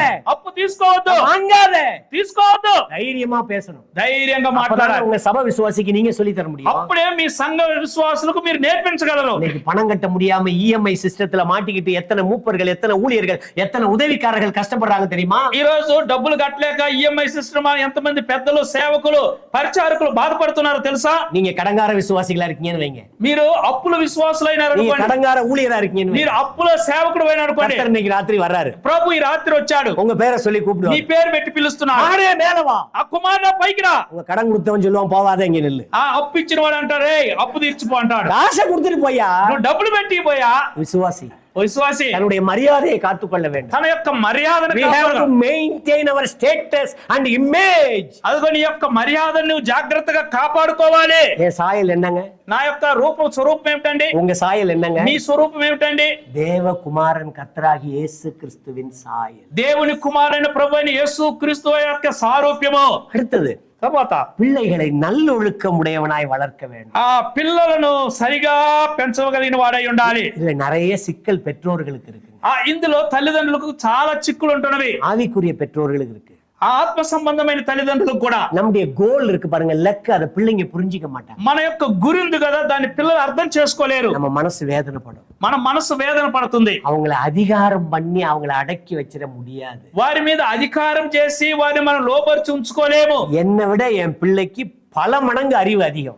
నాకంటే నా పిల్లలకు ఎన్నో రెట్లు తెలివి ఎక్కువగా ఉంది. டக்குன்னு சொல்லிடுறான் பையன், டாடி அது உங்களுக்கு தெரியாது, பேசாம இருங்க டாடி. టక్కన అంటున్నాడు, నా డాడీ అది నీకు తెలియదు, ఆ సంగతి అలా ఉండు. அவன் சொல்றது சரிதான், எனக்கு தெரியாது. వాడు చెప్పేది కూడా సరే, అవన్నీ నాకు அப்ப తెలియదు. அவன் பாதையில நான் போக வேண்டியிருக்கு. కాబట్టి వాడి మార్గంలో నేను వెళ్ళవలసి நான் వస్తుంది. வேத மார்க்கத்திலே கொண்டு வர வேண்டும் என்று விரும்புகிறேன். నేను దైవ మార్గంలోకి తీసుకురావాలని ఆశిస్తున్నాను. அவன் என்னை உலக மார்க்கத்துக்கு கொண்டு போக కానీ விரும்புகிறான். వాడు నన్ను లోక మార్గంలోకి తీసుకొని వెళ్ళాలనుకుంటున్నాడు. தேவ கிருபை இல்லைன்னா பிள்ளைகளை நல்லொழுக்கம் உள்ளவங்களா வளர்க்க முடியாது. దేవుని కృప మనకు లేకుంటే పిల్లలను సరిగా మనం పెంచలేము. அன்பினாலே அவர்களை அரவணைத்து கொண்டு வந்தவர்கள் பொறுப்பில் இருக்கலாம். ఆ ప్రేమతో వారిని సరిగా తీసుకొని రాగలిగిన వారు அடுத்து. సంఘంలో బాధ్యత కలిగి ఉండవచ్చు. அடுத்து అన్నియரை உபசரிக்கிற பழக்கம். కాబట్టి తర్వాత చూసినట్లయితే ఇతరులను ఆ యొక్క బాగా చూసుకోవాల్సిన వారు. தேவனுடைய பிள்ளைகளே நம்ம கண்டிப்பா உபசரிப்போம். ఆ దేవుని యొక్క పిల్లలను బాగా మనం చూసుకుంటాము. அந்நியரை உபசரிப்போமா? ఆ యొక్క ఇతరులను మనము ప్రేమతో చూసుకుంటాము. அதுல என்ன இருக்கு? అక్కడ ఏముంటున్నది? பட்சபாதம் இருக்கு, పక్షపాతం ఉంటున్నది, பார்ஷியாலிட்டி இருக்கு. పక్షపాతం ఉంటుంది. நாம் பட்சபாதம் உள்ளவர்கள் அல்ல. మనము పక్షపాతం కలిగిన వారం ఉండకూడదు. Hospitality is the best character of best Christian. நல்ல கிறிஸ்தவனுக்கு நல்ல உபசரிக்கிற பழக்கம் இருக்கும். మంచి క్రైస్తవుడికి మంచి ఆతిథ్యం ఇచ్చే అలవాటు ఉండాలి. நாம் உபசரிக்க కట్టుకొள்ள வேண்டும். మనము అలాగ ఆతిథ్యం లేక పరిచయం చేసేది నేర్చుకోవాలి. இதெல்லாம் பாபிலோன்ல சொன்னாங்களா? ఇవన్నీ కూడా బబులోనులో వారికి చెప్పబడి ఉన్నవా? சொல்ல மாட்டாங்க, చెప్పరు. அவங்களுக்கு தெரியாது. వారికి తెలియదు. ஏன்னா அவன் சிலையை கும்பிடுறவன். ఎందుకంటే వాడు విగ్రహారాధికుడు. 60 முழ உயரம் 6 முழ அகலம் அப்படி வச்சு கும்பிடுறவன். 60 ఎత్తు 6 మూల వెడల్పు అలాగూ వాడు அவர்கள் కుమ్మేవాడు. இருளின் பிள்ளைகள், వారు చీకటి நாம் పిల్లలు, வெளிச்சத்தின் మనం பிள்ளைகள். వెలుగు పిల్లలు. நமக்கு இந்த கேரக்டர். మనకి ఈ యొక్క గుణాశయం ఉండాలి. புறம்பானவர்களால் நற்சாட்சி வேண்டும். కాబట్టి బయట వారి వల్ల మంచి సాక్ష్యం కలిగి ఉండాలి. நம்ம விசுவாசியோட ஹேண்டில் பண்ணும்போது ஒரு மாதிரி இருக்கணும். మనము విశ్వాసులతో మాట్లాడేటప్పుడు ఒక విధంగా ఉంటుంది, அவிசுவாசியோட பழகும்போது வேற மாதிரி பழகணும். అవిశ్వాసులతో సహవాసం చేసేటప్పుడు వేరే విధంగా ఉంటుంది. நம்ம வெறுக்கிறோம் அவங்கள, మనం వారిని త్రోసేస్తున్నాం. ரொம்ப பாவம் செய்யறான், వాడు ఎక్కువ పాపం చేస్తున్నాడు, நரகத்தின் மகன், వాడు నరక పుత్రుడు. அப்படி பேசக்கூடாது. అలా మాట్లాడకూడదు. ஒண்ணு தெரியுமாங்க, నీకు ఒకటి తెలుసా? ரட்சிக்கப்படாம இருந்தா நானும் அப்படிதான் இருப்பேன். రక్షించబడకుండా ఉంటే నేను కూడా అలాంటి వాడిని. ரட்சிக்கப்படாது இருந்தா நீங்க அவனை விட மோசமா இருப்பீங்க. రక్షించబడకుంటే మీరు వారికంటే அவன் మోసంగా ఉంటారు. ரட்சிக்கப்பட வேண்டும். వారు రక్షించబడాలి. நம்முடைய அன்பினாலே அவனை ஆதரிக்க வேண்டும். మన ప్రేమతో వారిని ఆదరించాలి. அருமையானவர்களே, ప్రియులారా, புறம்பானவர்களால் நற்சாட்சி பெற வேண்டும். బయట వారి చేత మంచి సాక్ష్యం కలిగిన వారమై ఉండాలి. இதெல்லாம் குவாலிஃபிகேஷன். ఇవన్నీ కూడా అర్హతలు. 3 வசனம் சொல்லி முடிக்கிறேன். 3 వచనాలు చెప్పి ముగిస్తాను. இந்த பொறுப்பை எப்படி நிறைவேற்றுவது? ఈ బాధ్యతలు ఎలాగో నెరవేర్చాలి. அங்கே யாத்ராகமத்திலே சொல்லப்பட்ட குணாதிசயம், అక్కడ నిర్గమకాండంలో చెప్పిన గుణాశయములు, பாபிலோனிலே சொல்லப்பட்ட குணாதிசயம், బబులోనులో చెప్పిన గుణాశయములు, கர்த்தராகிய இயேசு கிறிஸ்துவின் ரத்தத்தினால் சம்பாதிக்கப்பட்ட சபையிலே இருக்கக்கூடிய குணாதிசயம், ప్రభువైన యేసుక్రీస్తు రక్తముతో సంపాదించుకున్న సంఘములో ఉండవలసిన గుణాశయములు, எப்படி என்னுடைய வாழ்க்கையிலே என்னுடைய பொறுப்பை நடைமுறைப்படுத்துவது? ఎలాగో నా జీవితంలో అనుదిన జీవితంలో వీటిని క్రియారూపము దాల్చాలి. 1 பேதுரு 5 அதிகாரம் 2 வசனம். ఆ 1 పేతురు 5వ అధ్యాయము 2వ వచనం. மனப்பூர்வமாய் உற்சாக மனதோடு படிக்கலாமா? அத ப்ளீஸ். 2 బలిమి చేత కాక దేవుని చిత్త ప్రకారము ఇష్టపూర్వకముగాను దుర్లభాక్షక కాక సిద్ధ మనసుతోను మీ మధ్యనున్న దేవుని మందను పై విచారం చేయొచ్చు దానిని కాయుడి. இங்கே வாசிக்கிறோம், ఇక్కడ చదువుతున్నా, மனப்பூர்வமாய் உற்சாக மனதோடு. ఇక్కడ ఇష్టపూర్వకముగా ఉత్సాహమైన మనసుతో. நம்முடைய சபையில பொறுப்புள்ளவர்கள் எப்படி நடந்துக்கணும்? మన సంఘములో బాధ్యత కలిగిన వారు ఎలాగ నడుచుకోవాలి? பொறுப்பை எப்படி நிறைவேற்றணும்? ఆ బాధ్యతలు ఎలాగ నెరవేర్చాలి? மனப்பூர்வமாய். ఇష్టపూర్వకముగా. யாரும் நம்மள ஃபோர்ஸ் பண்ணல, ఎవరు మనములను నెట్టలేదు, ஃபுல் அப்படியே தள்ளி விடல. ఎవరు మనం ముందు కలగ నెట్టివేయలేదు. நம்முடைய சபை, మన సంఘం கர்த்தர் சந்தித்தது, ప్రభు கர்த்தர் దర్శించదు, சம்பாதித்தது, ప్రభు సంపాదించుకున్నది. என்ன நம்பி இந்த வேலையை கொடுத்திருக்கிறார், నన్ను నమ్మి ఈ బాధ్యతనిచ్చాడు, இந்த பொறுப்பு ఈ கொடுத்திருக்கிறார். బాధ్యతనిచ్చాడు. அதுல 1 மனப்பூர்வம், అందులో 1 ఇష్టపూర్వకముగా, 2 ఉற்சாக மனதோடு. రెండోది ఉత్సాహమైన మనసుతో, ధర్మపేక్షగా కంటే ఉత్సాహమైన మనసుతో. அதுலயே 3ஆம் వచనం படிங்க. అందులో కూడా 3వ వచనం చూడండి. என்ன படிக்கிறோம்? మీకు అప్పగింపబడిన వారి పైన ప్రభువులైనట్టుండక మందకు మాదిరులుగా ఉండుడి. முன்மாதிரியாய் வாழ்ந்து அந்த பொறுப்பை நிறைவேற்ற வேண்டும். మందకు మాదిరులుగా ఉండి ఆ బాధ్యతలు నెరవేర్చాలి. அடுத்த தலைமுறை நம்மள பார்த்துக்கிட்டே இருக்கு. ఆ ఇంకొక తరం మనం చూస్తూ ఉంది. புதுசா சபைக்கு வர்றவங்க, కొత్తగా సంఘానికి వచ్చేవారు, கற்றுக்கொள்ள வேண்டியவங்க, నేర్చుకునేవారు, நம்ம பாடுறத கவனிக்கிறாங்க, మనం పాటలు நம்ம గమనిస్తున్నారు, பேசுறத మనం கவனிக்கிறாங்க, మాట్లాడేది వింటున్నారు, எல்லாத்தையும் கவனிக்கிறாங்க. అన్ని గమనిస్తున్నారు. அவங்களுக்கு நாம தான் முன்மாதிரி. వారికి మనమే మాదిరి. ஒரு முறை ஒரு வில்லேஜ் மீட்டிங்காக நான் போயிட்டு இருக்கோம். ఒకసారి ఒక విలేజ్ మినిస్టర్ కొరకు నేను వెళ్ళాను. அது ஒரு ஓப்பன் ஏர் அவுட்ரீச். అది ఓపెన్ ఎయిర్ అవుట్ రీచ్. ஒரு மரத்தடி கீழே நாங்க நிக்கிறோம். ఒక చెట్టు కింద మేము నిలబడ్డాం. எங்க வேன் அங்க நிக்குது. మా వ్యాన్ అక్కడ ఉంది. நிறைய பேர் உட்கார்ந்து கேக்குறாங்க. అందరు చాలా మంది కూర్చొని நிறைய వింటున్నారు. சின்ன பிள்ளைங்க எல்லாம் கேக்குறாங்க. చిన్న పిల్లలు కూడా వింటున్నారు. நான் தான் அந்த இடத்துல பேசுறேன். నేనే అక్కడ మాట్లాడుతున్నాను. என்ன அந்த ஊருக்கு அறிமுகப்படுத்திக்கிறேன். నన్ను ఆ ఊరికి పరిచయం చేసుకుంటున్నాను. எப்படி அறிமுகப்படுத்துறேன்? ఎలాగ పరిచయం என்னுடைய చేసుకుంటున్నా? பேர் ஞானவேல். నా పేరు జ్ఞానవేల్. எங்க அப்பா பேர் வடிவேல். మా నాన్న పేరు நான் వడివేల్. கர்த்தர் இயேசு கிறிஸ்துவை ஏற்றுக்கொண்டேன். నేను ప్రభువైన యేసుక్రీస్తుని நான் అంగీకరించాను. நிம்மதியாய் சமாதானமா இருக்கிறேன். నేను నెమ్మది సమాధానంతో ఉన్నాను. இப்படி எல்லாம் பேசிட்டேன். ఇలాగ మాట్లాడుతున్నాను. வேன் புறப்பட்டுருச்சு. వ్యాన్ బయలుదేరింది. அடுத்த ஊருக்கு போனோம். మరొక ఊరికి వెళ్ళా. அடுத்த ஊருக்கு போனோம். అక్కడ ఇంకొక ఊరు, அடுத்த ஊருக்கு మరొక గ్రామం, திரும்பி வர்றோம். తిరిగి వస్తున్నాం. போன வரியிலே வர்றோம். మేము వెళ్ళినట్లే తిరిగి ఆ గ్రామాల్లో వస్తున్నాం. மரத்தடியில ஒருத்தன் சொல்றான், ఆ చెట్టు కింద ఒకడు అంటున్నాడు, என் பேர் ஞானவேல், నా పేరు எங்க జ్ఞానవేల్, அப்பா பேர் வடிவேல், మా నాన్న పేరు நான் వడివేల్, நிம்மதியா இருக்கிறேன், నేను నెమ్మదిగా ఉన్నా, இயேசுவை ஏற்றுக்கொண்டேன். యేసును నమ్ముకున్నాను. வேன்ல உள்ளவங்க మా వ్యాన్ లో ఉన్నవారు என்ன பார்த்து சொல்றாங்க, నన్ను చూసి అంటున్నారు, பிரதர் அங்க பாருங்க, ఆ బ్రదర్ అక్కడ చూడండి. Next generation is watching our life style. కాబట్టి రాబో తరం వారు మన యొక్క లైఫ్ స్టైల్ ను వారు చూస్తూ ఉంటున్నారు. உங்களுடைய பேச்சு கூட கவனிக்கிறேன். మన మాటలు గమనిస్తున్నారు. நீங்கள் மாதிரியா இருக்க வேண்டும். మీరు మాదిరిగా ఉండాలి. மாதிரியா இருக்க வேண்டும். మనం మాదిరిగా ఉండాలి. முன்மாதிரியா இருக்க வேண்டும். మనము మున్మాదిరిగా ఉండాలి. ஒரு மாதிரி இருக்க கூடாது. ఒక మాదిరిగా ఉండకూడదు. நீங்க புரிஞ்சிட்டீங்களா? சரி, முன்மாதிரியா இருக்க வேண்டும். మాదిరిగా ఉండాలి. நம்பர் 1, మొదటిది மனப்பூர்வமாய் ஊழியம் செய்ய வேண்டும். ఇష్టపూర్వకముగా పరిచయం చేయాలి. உற்சாக மனதோடு செய்ய வேண்டும். ఉత్సాహమైన మనసుతో చేయాలి. முன்மாதிரியாய் வாழ்ந்து செய்ய வேண்டும். అందుకు మాదిరిగా ఉండి చేయాలి.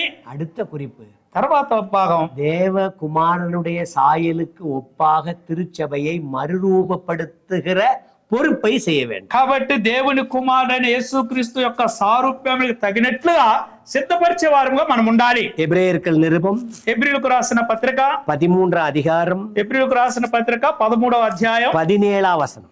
13, 17. நம்முடைய நோக்கம் எழுதியிருக்கு பாருங்க, படிங்க. మీ పైన నాయకులుగా ఉన్నవారు లెక్క చెప్పవలసిన వారి వలె మీ ఆత్మలు కాయిచున్నారు. వారు దుఃఖముతో ఆ పని చేసిన ఎలా మీకు నిష్ప్రయోజనం కనుక దుఃఖముతో కాక ఆనందంతో చేయనట్లు వారి మాట విని వారికి లోబడి ఉండుడి. இன்னொரு வசனம் அதோடு சேர்த்து படிங்க. ரோமருக்கு எழுதின நிருபம் అంతా కూడా మరొక వచనం చదవండి. రోమిలకు రాసిన పత్రిక 8 அதிகாரம் 29 வசனம்.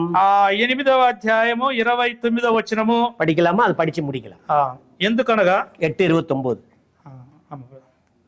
ఎందుకన అదాం బ్రదర్ 28 தானே బ్రదర్. தேவனுடைய குமாரண்டா சாயலா இருக்கும்படி ఎందుకనగా తన కుమారుడు అనేక సహోదరులు అనేక సహోదరులకుள்ளே జ్యేష్ఠుడగినట్లు దేవుడు ఎవరిని ముందుగా ఎరుగునో వారు తన కుమారునితో సారూప్యం గలవారు అగటుకు వారిని ముందుగా నిర్ణయించెను. గమనించారా? நாம் எந்த பொறுப்பில் இருக்கிறோம்? మనం ఏ బాధ్యతలో ఉన్నాం? நாம் தேவ குமாரனுடைய சாயலுக்கு ஒப்பாக மறுரூபப்படுகிறோம். మనము దేవుని కుమారుని యొక్క సారూప్యమునకు మనము ఎదుగుచున్నాం. மற்ற விசுவாசிகளும் தேவ குமாரனுடைய சாயலுக்கு ஒப்பாக மறுரூபப்படுகிற வரைக்கும் அந்த பொறுப்பை நிறைவாய் செய்ய வேண்டும். ఇతర విశ్వాసులు కూడా దేవుని కుమారుని యొక్క సారూప్యంలోనికి వారు ఏర్పడేంత వరకు మనము ఆ పని నిలిచి చేయాలి. இதை யோவான் தன்னுடைய நிருபத்தில் எழுதுவார். ఇది యోహోను తన పత్రికలో రాస్తున్నాడు. இப்பொழுது தேவனுடைய பிள்ளைகளாய் இருக்கிறோம். ఇప్పుడు మనం దేవుని పిల్లలమై ఉన్నాము. எவ்விதமாய் இருப்போம் என்று வெளிப்படவில்லை. మనకు తెలియదు. ஆகிலும் அவர் வரும்போது ఆయన వచ్చినప్పుడు நாம் அவருடைய சாயலுக்கு ஒப்பாய் இருப்போம் என்று మనం ఆయన పోలి ఉందుము అని రాస్తున్నాడు. அப்ப பொறுப்புள்ளவர்களுக்கு கோல் எது? అలాగైతే బాధ్యత కలిగిన వారికి గురి ఏది? உலகம் முழுவதும் திருச்சபையிலே பொறுப்புள்ளவர்களுக்கு உரிய లక్కు ఎது? ఆ లోకములో ఉంటున్న వారందరికి కూడా సంఘంలో ఉంటున్న వారికి ఉండవలసిన ఆ యొక్క గురి ఏమిటి? கட்டடம் கட்டுறது లక్కు இல்ல. ఈ బిల్డింగ్ కట్టడం కాదు గురి. 100 பேரை கொண்டு வர்றது లక్కు இல்ல. 100 మందిని తీసుకొని చేర్చడం కాదు గురి. பலவிதமான ஊழியங்களை செய்வது లక్కు. అనేక విధములైన సేవలు చేయటం కాదు గురి. లక్కు ఎது? గురి ఏది? What is your goal? నీ యొక్క గురి ఏమిటి? ఆత్మాదాయం. ఆత్మ ఆదాయం. என்ன గోల్? గోల్ ఏమిటి? கோல் வெளியில சொல்லல, சபைக்குள்ளே கோல் எது? నేను బయట సంగతి సంఘములో, ரட்சிக்கப்பட்டவர்கள் உள்ளே இருக்கிறார்கள். రక్షించబడిన వారు సంఘములో ఉన్నారు. அவர்கள் ரட்சகருடைய சாயலாய் மாற வேண்டும். వారు రక్షకుని యొక్క సారూప్యంలోకి இது మార్చబడాలి. ஆதாமின் சாயல். ఇది ఆదాము యొక్క இது స్వరూపం. நாளுக்கு நாள் சாக வேண்டும். ఇది ప్రతి రోజుకు రోజు మరణించాలి. நமக்குள்ளே கிறிஸ்துவின் சாயல் பிறந்திருக்கிறது. మనలో క్రీస్తు యొక్క సారూప్యం పుట్టినది. அது நாளுக்கு நாள் மறுரூபப்பட வேண்டும். అది ప్రతిరోజు అది సారూప్యం చెందాలి. அதை செய்யக்கூடிய மிகப்பெரிய பொறுப்பை பரிசுத்த ஆவியானவரோடு சேர்ந்து சபையிலே பொறுப்புள்ளவர்களும் நிறைவேற்ற வேண்டும். కాబట్టి ఆ పనిని పరిశుద్ధాత్ముని సహాయంతో చేరి సంఘములో ఉన్నవారు మనం నెరవేర్చాలి. நம்ம செய்யறோமா? அதை మనం అది చేస్తున్నామా? கோல் தெரியுமா? మన యొక్క గురి ఏం తెలుసా? லக்கு தெரியுமா? మన యొక్క గురి తెలుసా? தனிப்பட்ட வாழ்க்கையில அந்த குவாலிட்டி இருக்கா? నా వ్యక్తిగత జీవితంలో క్వాలిటీ ఉందా? ஃபேமிலில அந்த குவாலிட்டி இருக்கா? కుటుంబంలో ఉందా? இந்த ஸ்பிரிச்சுவல் கேரக்டர் இருக்கா? ఆత్మీయతలో ఉందా? உற்சாக மனதோடு செய்யணுமே. ఉత్సాహమైన మనసుతో చేస్తున్నామా? உத்தம சாட்சியோடு செய்யணுமே. మంచి మనసాక్షితో చేస్తున్నామా? அவர் வரும்போது ఆయన వచ్చినప్పుడు வெல் டன், நல்லா செஞ்சேன்னு சொல்ற மாதிரி செய்யணுமே. వెల్ డన్, బాగా చేశావు అనేటట్లుగా మనం చేస్తున్నామా? நோவா வேலையை செஞ்சு முடிச்சிட்டாரு. నోవాహు తన పని చేసి ముగించాడు. ஆண்டவர் அதெல்லாம் பார்த்தாரு. దేవుడు ఎన్ని చూశాడు. எல்லாம் உள்ள போங்க. అందరు లోపల పండి. நோவாவும் ஒய்ஃபையும் கூப்பிட்டாரு. నోవాహు భార్యని పిలిచాడు. போகல. లోపలికి వెళ్ళు. சேமு கூப்பிட்டாரு. షేమును పిలిచాడు. சேமு ஒய்ஃபை கூப்பிட்டாரு. షేము వైపుని పిలిచాడు. உள்ள போ. పోండి లోడికి. காமு கூப்பிட்டாரு. హామును పిలిచాడు. காமு ஒய்ஃபை கூப்பிட்டாரு. ఆమె వైపుని పిలిచాడు. உள்ள போ. లోపల పొమ్మన్నాడు. காம் யாப்பேத்து கூப்பிட்டாரு. యాపెత్తుని పిలిచాడు. அவன் ஒய்ஃபை கூப்பிட்டாரு. వారి భార్యని పిలిచాడు. போனீங்களா? వెళ్ళారా? 4 ஜோடி, 4 జతలు, 8 பேர் 8 మంది உள்ள போயாச்சு. లోపలికి వెళ్ళారు. கதவை தாப்பா போட்டுக்கன்னு சொல்லல. ఆ తలుపేసుకోమని చెప్పలేదు. நல்லா கவனிங்க. గమనించండి, கதவை தாப்பா போட்டுக்கன்னு சொல்லல. ఆ తలుపు లోపల లాక్ చేసుకోమని చెప్పలేదు. கர்த்தர் கதவை அடைத்தார். ఆ దేవుడే ఆ ద్వారమును మూసాడు. அவர் செய்யற வேலையை கரெக்டா செஞ்சு முடிச்சார். ఆయన చేసే పని ఆయన కరెక్ట్ గా చేసి ముగించాడు. ஆண்டவர் செய்யற வேலையை கரெக்டா முடிச்சார். ప్రభు చేసే పని, దేవుడు చేసే పని ఆయన చేసి ముగిస్తున్నాడు. நல்லா கவனிச்சீங்களா? గమనిస్తున్నారా? உள்ள தாப்பா போட்டுக்கன்னு சொல்லியிருந்தா என்ன ஆயிருக்கும்? నోవాహు లోపల నువ్వు గడిపెట్టుకుంటే ఏమై ఉండేది? போட்டிருப்பான். వేసుంటాడు. மழை பெஞ்சது, వర్షం పడుతుంది, வெள்ளம் எக்கச்சக்கமா ஏறுது. ఆ యొక్క నీళ్ళు ఎక్కువైపోయినవి. மோசே சம்பந்தி எல்லாம் நோவாவுடைய சம்பந்தி எல்லாம் வருவாங்க. ఆ నోవాహు యొక్క బంధువులు వస్తారు. உள்ள இருக்கிற மருமகள் எல்லாம் சொல்லுவாங்க, ఆ లోపల ఉన్న కోడలు అంటారు, அங்கிள் எங்க அப்பா சத்தம் கேக்குதா? నా అంకుల్ మామ, మా నాన్న శబ్దం వినపడుతుంది. எங்க மம்மி அழுகுறாங்க. మా అత్త ఏడుస్తుంది, మా అమ్మ ఏడుస్తుంది. Uncle open the door. Uncle తలుపు తెరవండి.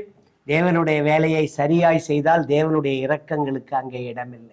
దేవుని యొక్క పని సరిగా చేసినట్టే దేవుని యొక్క కృప అక్కడ ఉంటుంది. நல்லா கவனிக்கணும். గమనించండి, அங்க மனித இரக்கத்துக்கு இடமில்லை. మానవుని యొక్క కనికరానికి అవసరం లేదు. இடமில்லை. అవసరం లేదు. மோசே வேலையை செய்து முடித்தார். మోసే పని చేసి ముగించాడు. தேவ பிரசன்னத்தை ஜனங்கள் அனுபவித்தார். దేవుని యొక్క ప్రసన్నతను ప్రజలు అనుభవించారు. நானும் நீங்களும் செய்ய வேண்டிய வேலையை கிரமமாய் செய்வோம். నీవు నేను మనం చేయవలసిన పని క్రమముగా చేద్దాం. கிரமத்துக்கு முன்னாடி ஆனா போட்டுறாதீங்க. క్రమానికి ముందు ఆయేయొద్దండి. அப்படி போட்டா ఆయేస్తే, క్రమానికి ముందు ఆయేస్తే அக்கிரமம். ஆமா, ஆனா போட்டுறாதீங்க. అక్రమం అలా వేయొద్దండి. ஊழியம் செய்யலாம், సేవ చేయొచ్చు, அட்டூழியம் செய்யக்கூடாது. ఆ యొక్క అన్యాయం సేవ சபையை చేయకూడదు. சரியாய் நடத்த வேண்டும். సంఘమును సరిగా నడిపించాలి. கர்த்தர் வரும்போது ప్రభు వచ్చినప్పుడు ஆண்டவர் சொன்னார், அவனவனுக்கு நான் அளிக்கும் பலன் என்னோடு கூட வருகிறது. ప్రభు అన్నాడు, వానికి తగిన జీతం నేను తీసుకొని వస్తున్నాను అని. ஒரே ஒரு நிமிஷம் கண்ணு மூடி இருக்கலாமா? ఒక్క నిమిషం కళ్ళు మూసుకుందామా? ஆண்டவரே, ఓ ప్రభు, இந்த குவாலிஃபிகேஷன், ఈ అర్హతలు, இந்த குவாலிட்டி ఈ యొక్క అర్హతలు என்னிடத்தில் இருக்கிறதா? నాలో ఉన్నవా? வேத வசனத்தின்படி நம்மை சரிபார்க்கலாமா? దేవుని వాక్యపుతో మనం పోలిక చూసుకుందామా? This is the time to self check. అదిగో మనమే స్వపరీక్ష చేసుకోవటానికి ఇదే సమయం. நம்மை சரிபார்க்கலாமா? మనం సరి చేసుకుందామా? தப்பு இருந்தா ஒத்துக்கலாமா? తప్పులను మనం ఒప్పుకుందామా? மன்னிப்பு கேட்கலாமா? క్షమాపణ అడుగుదామా? உற்சாக மனதோடு இனி வேலை செய்யலாமா? నా యొక్క ఇష్టపూర్వకముగా పని చేద్దామా? மனப்பூர்வமாய் செய்யலாமா? మనపూర్వకముగా చేద్దామా? பொருளாசை இல்லாமல் செய்யலாமா? ధనాపేక్ష లేకుండా పని చేద్దామా? ஜனங்களை தேவ குமாரனுடைய சாயலுக்கு ஒப்பாக மறுரூபப்படுத்துகிற பொறுப்பாய் செய்யலாமா? ఆ యొక్క దేవుని యొక్క సారూప్యమును కలిగిన వారిగా ప్రజలు మార్చే బాధ్యత గల పని బాధ్యతతో చేద్దామా? ஒரு தீர்மானம் செய்யலாமா? ఈ రోజు ఒక తీర్మానం చేసుకుందామా? நல்ல தீர்மானம் செய்யுங்க. మంచి తీర్మానం చేయండి. இந்த தீர்மானம் ఈ తీర్మానం நமக்கும், நம்முடைய குடும்பத்துக்கும், మనకు, మన కుటుంబానికి, நம்முடைய சபைக்கும், మన సంఘానికి, நம்முடைய தேசத்துக்கு, మన దేశానికి பரலோகம் மகிழ்வதற்கும் ஏதுவாயிருக்கும். పరలోకము ఆనందించుటకు హేతువుగా ఉండును గాక.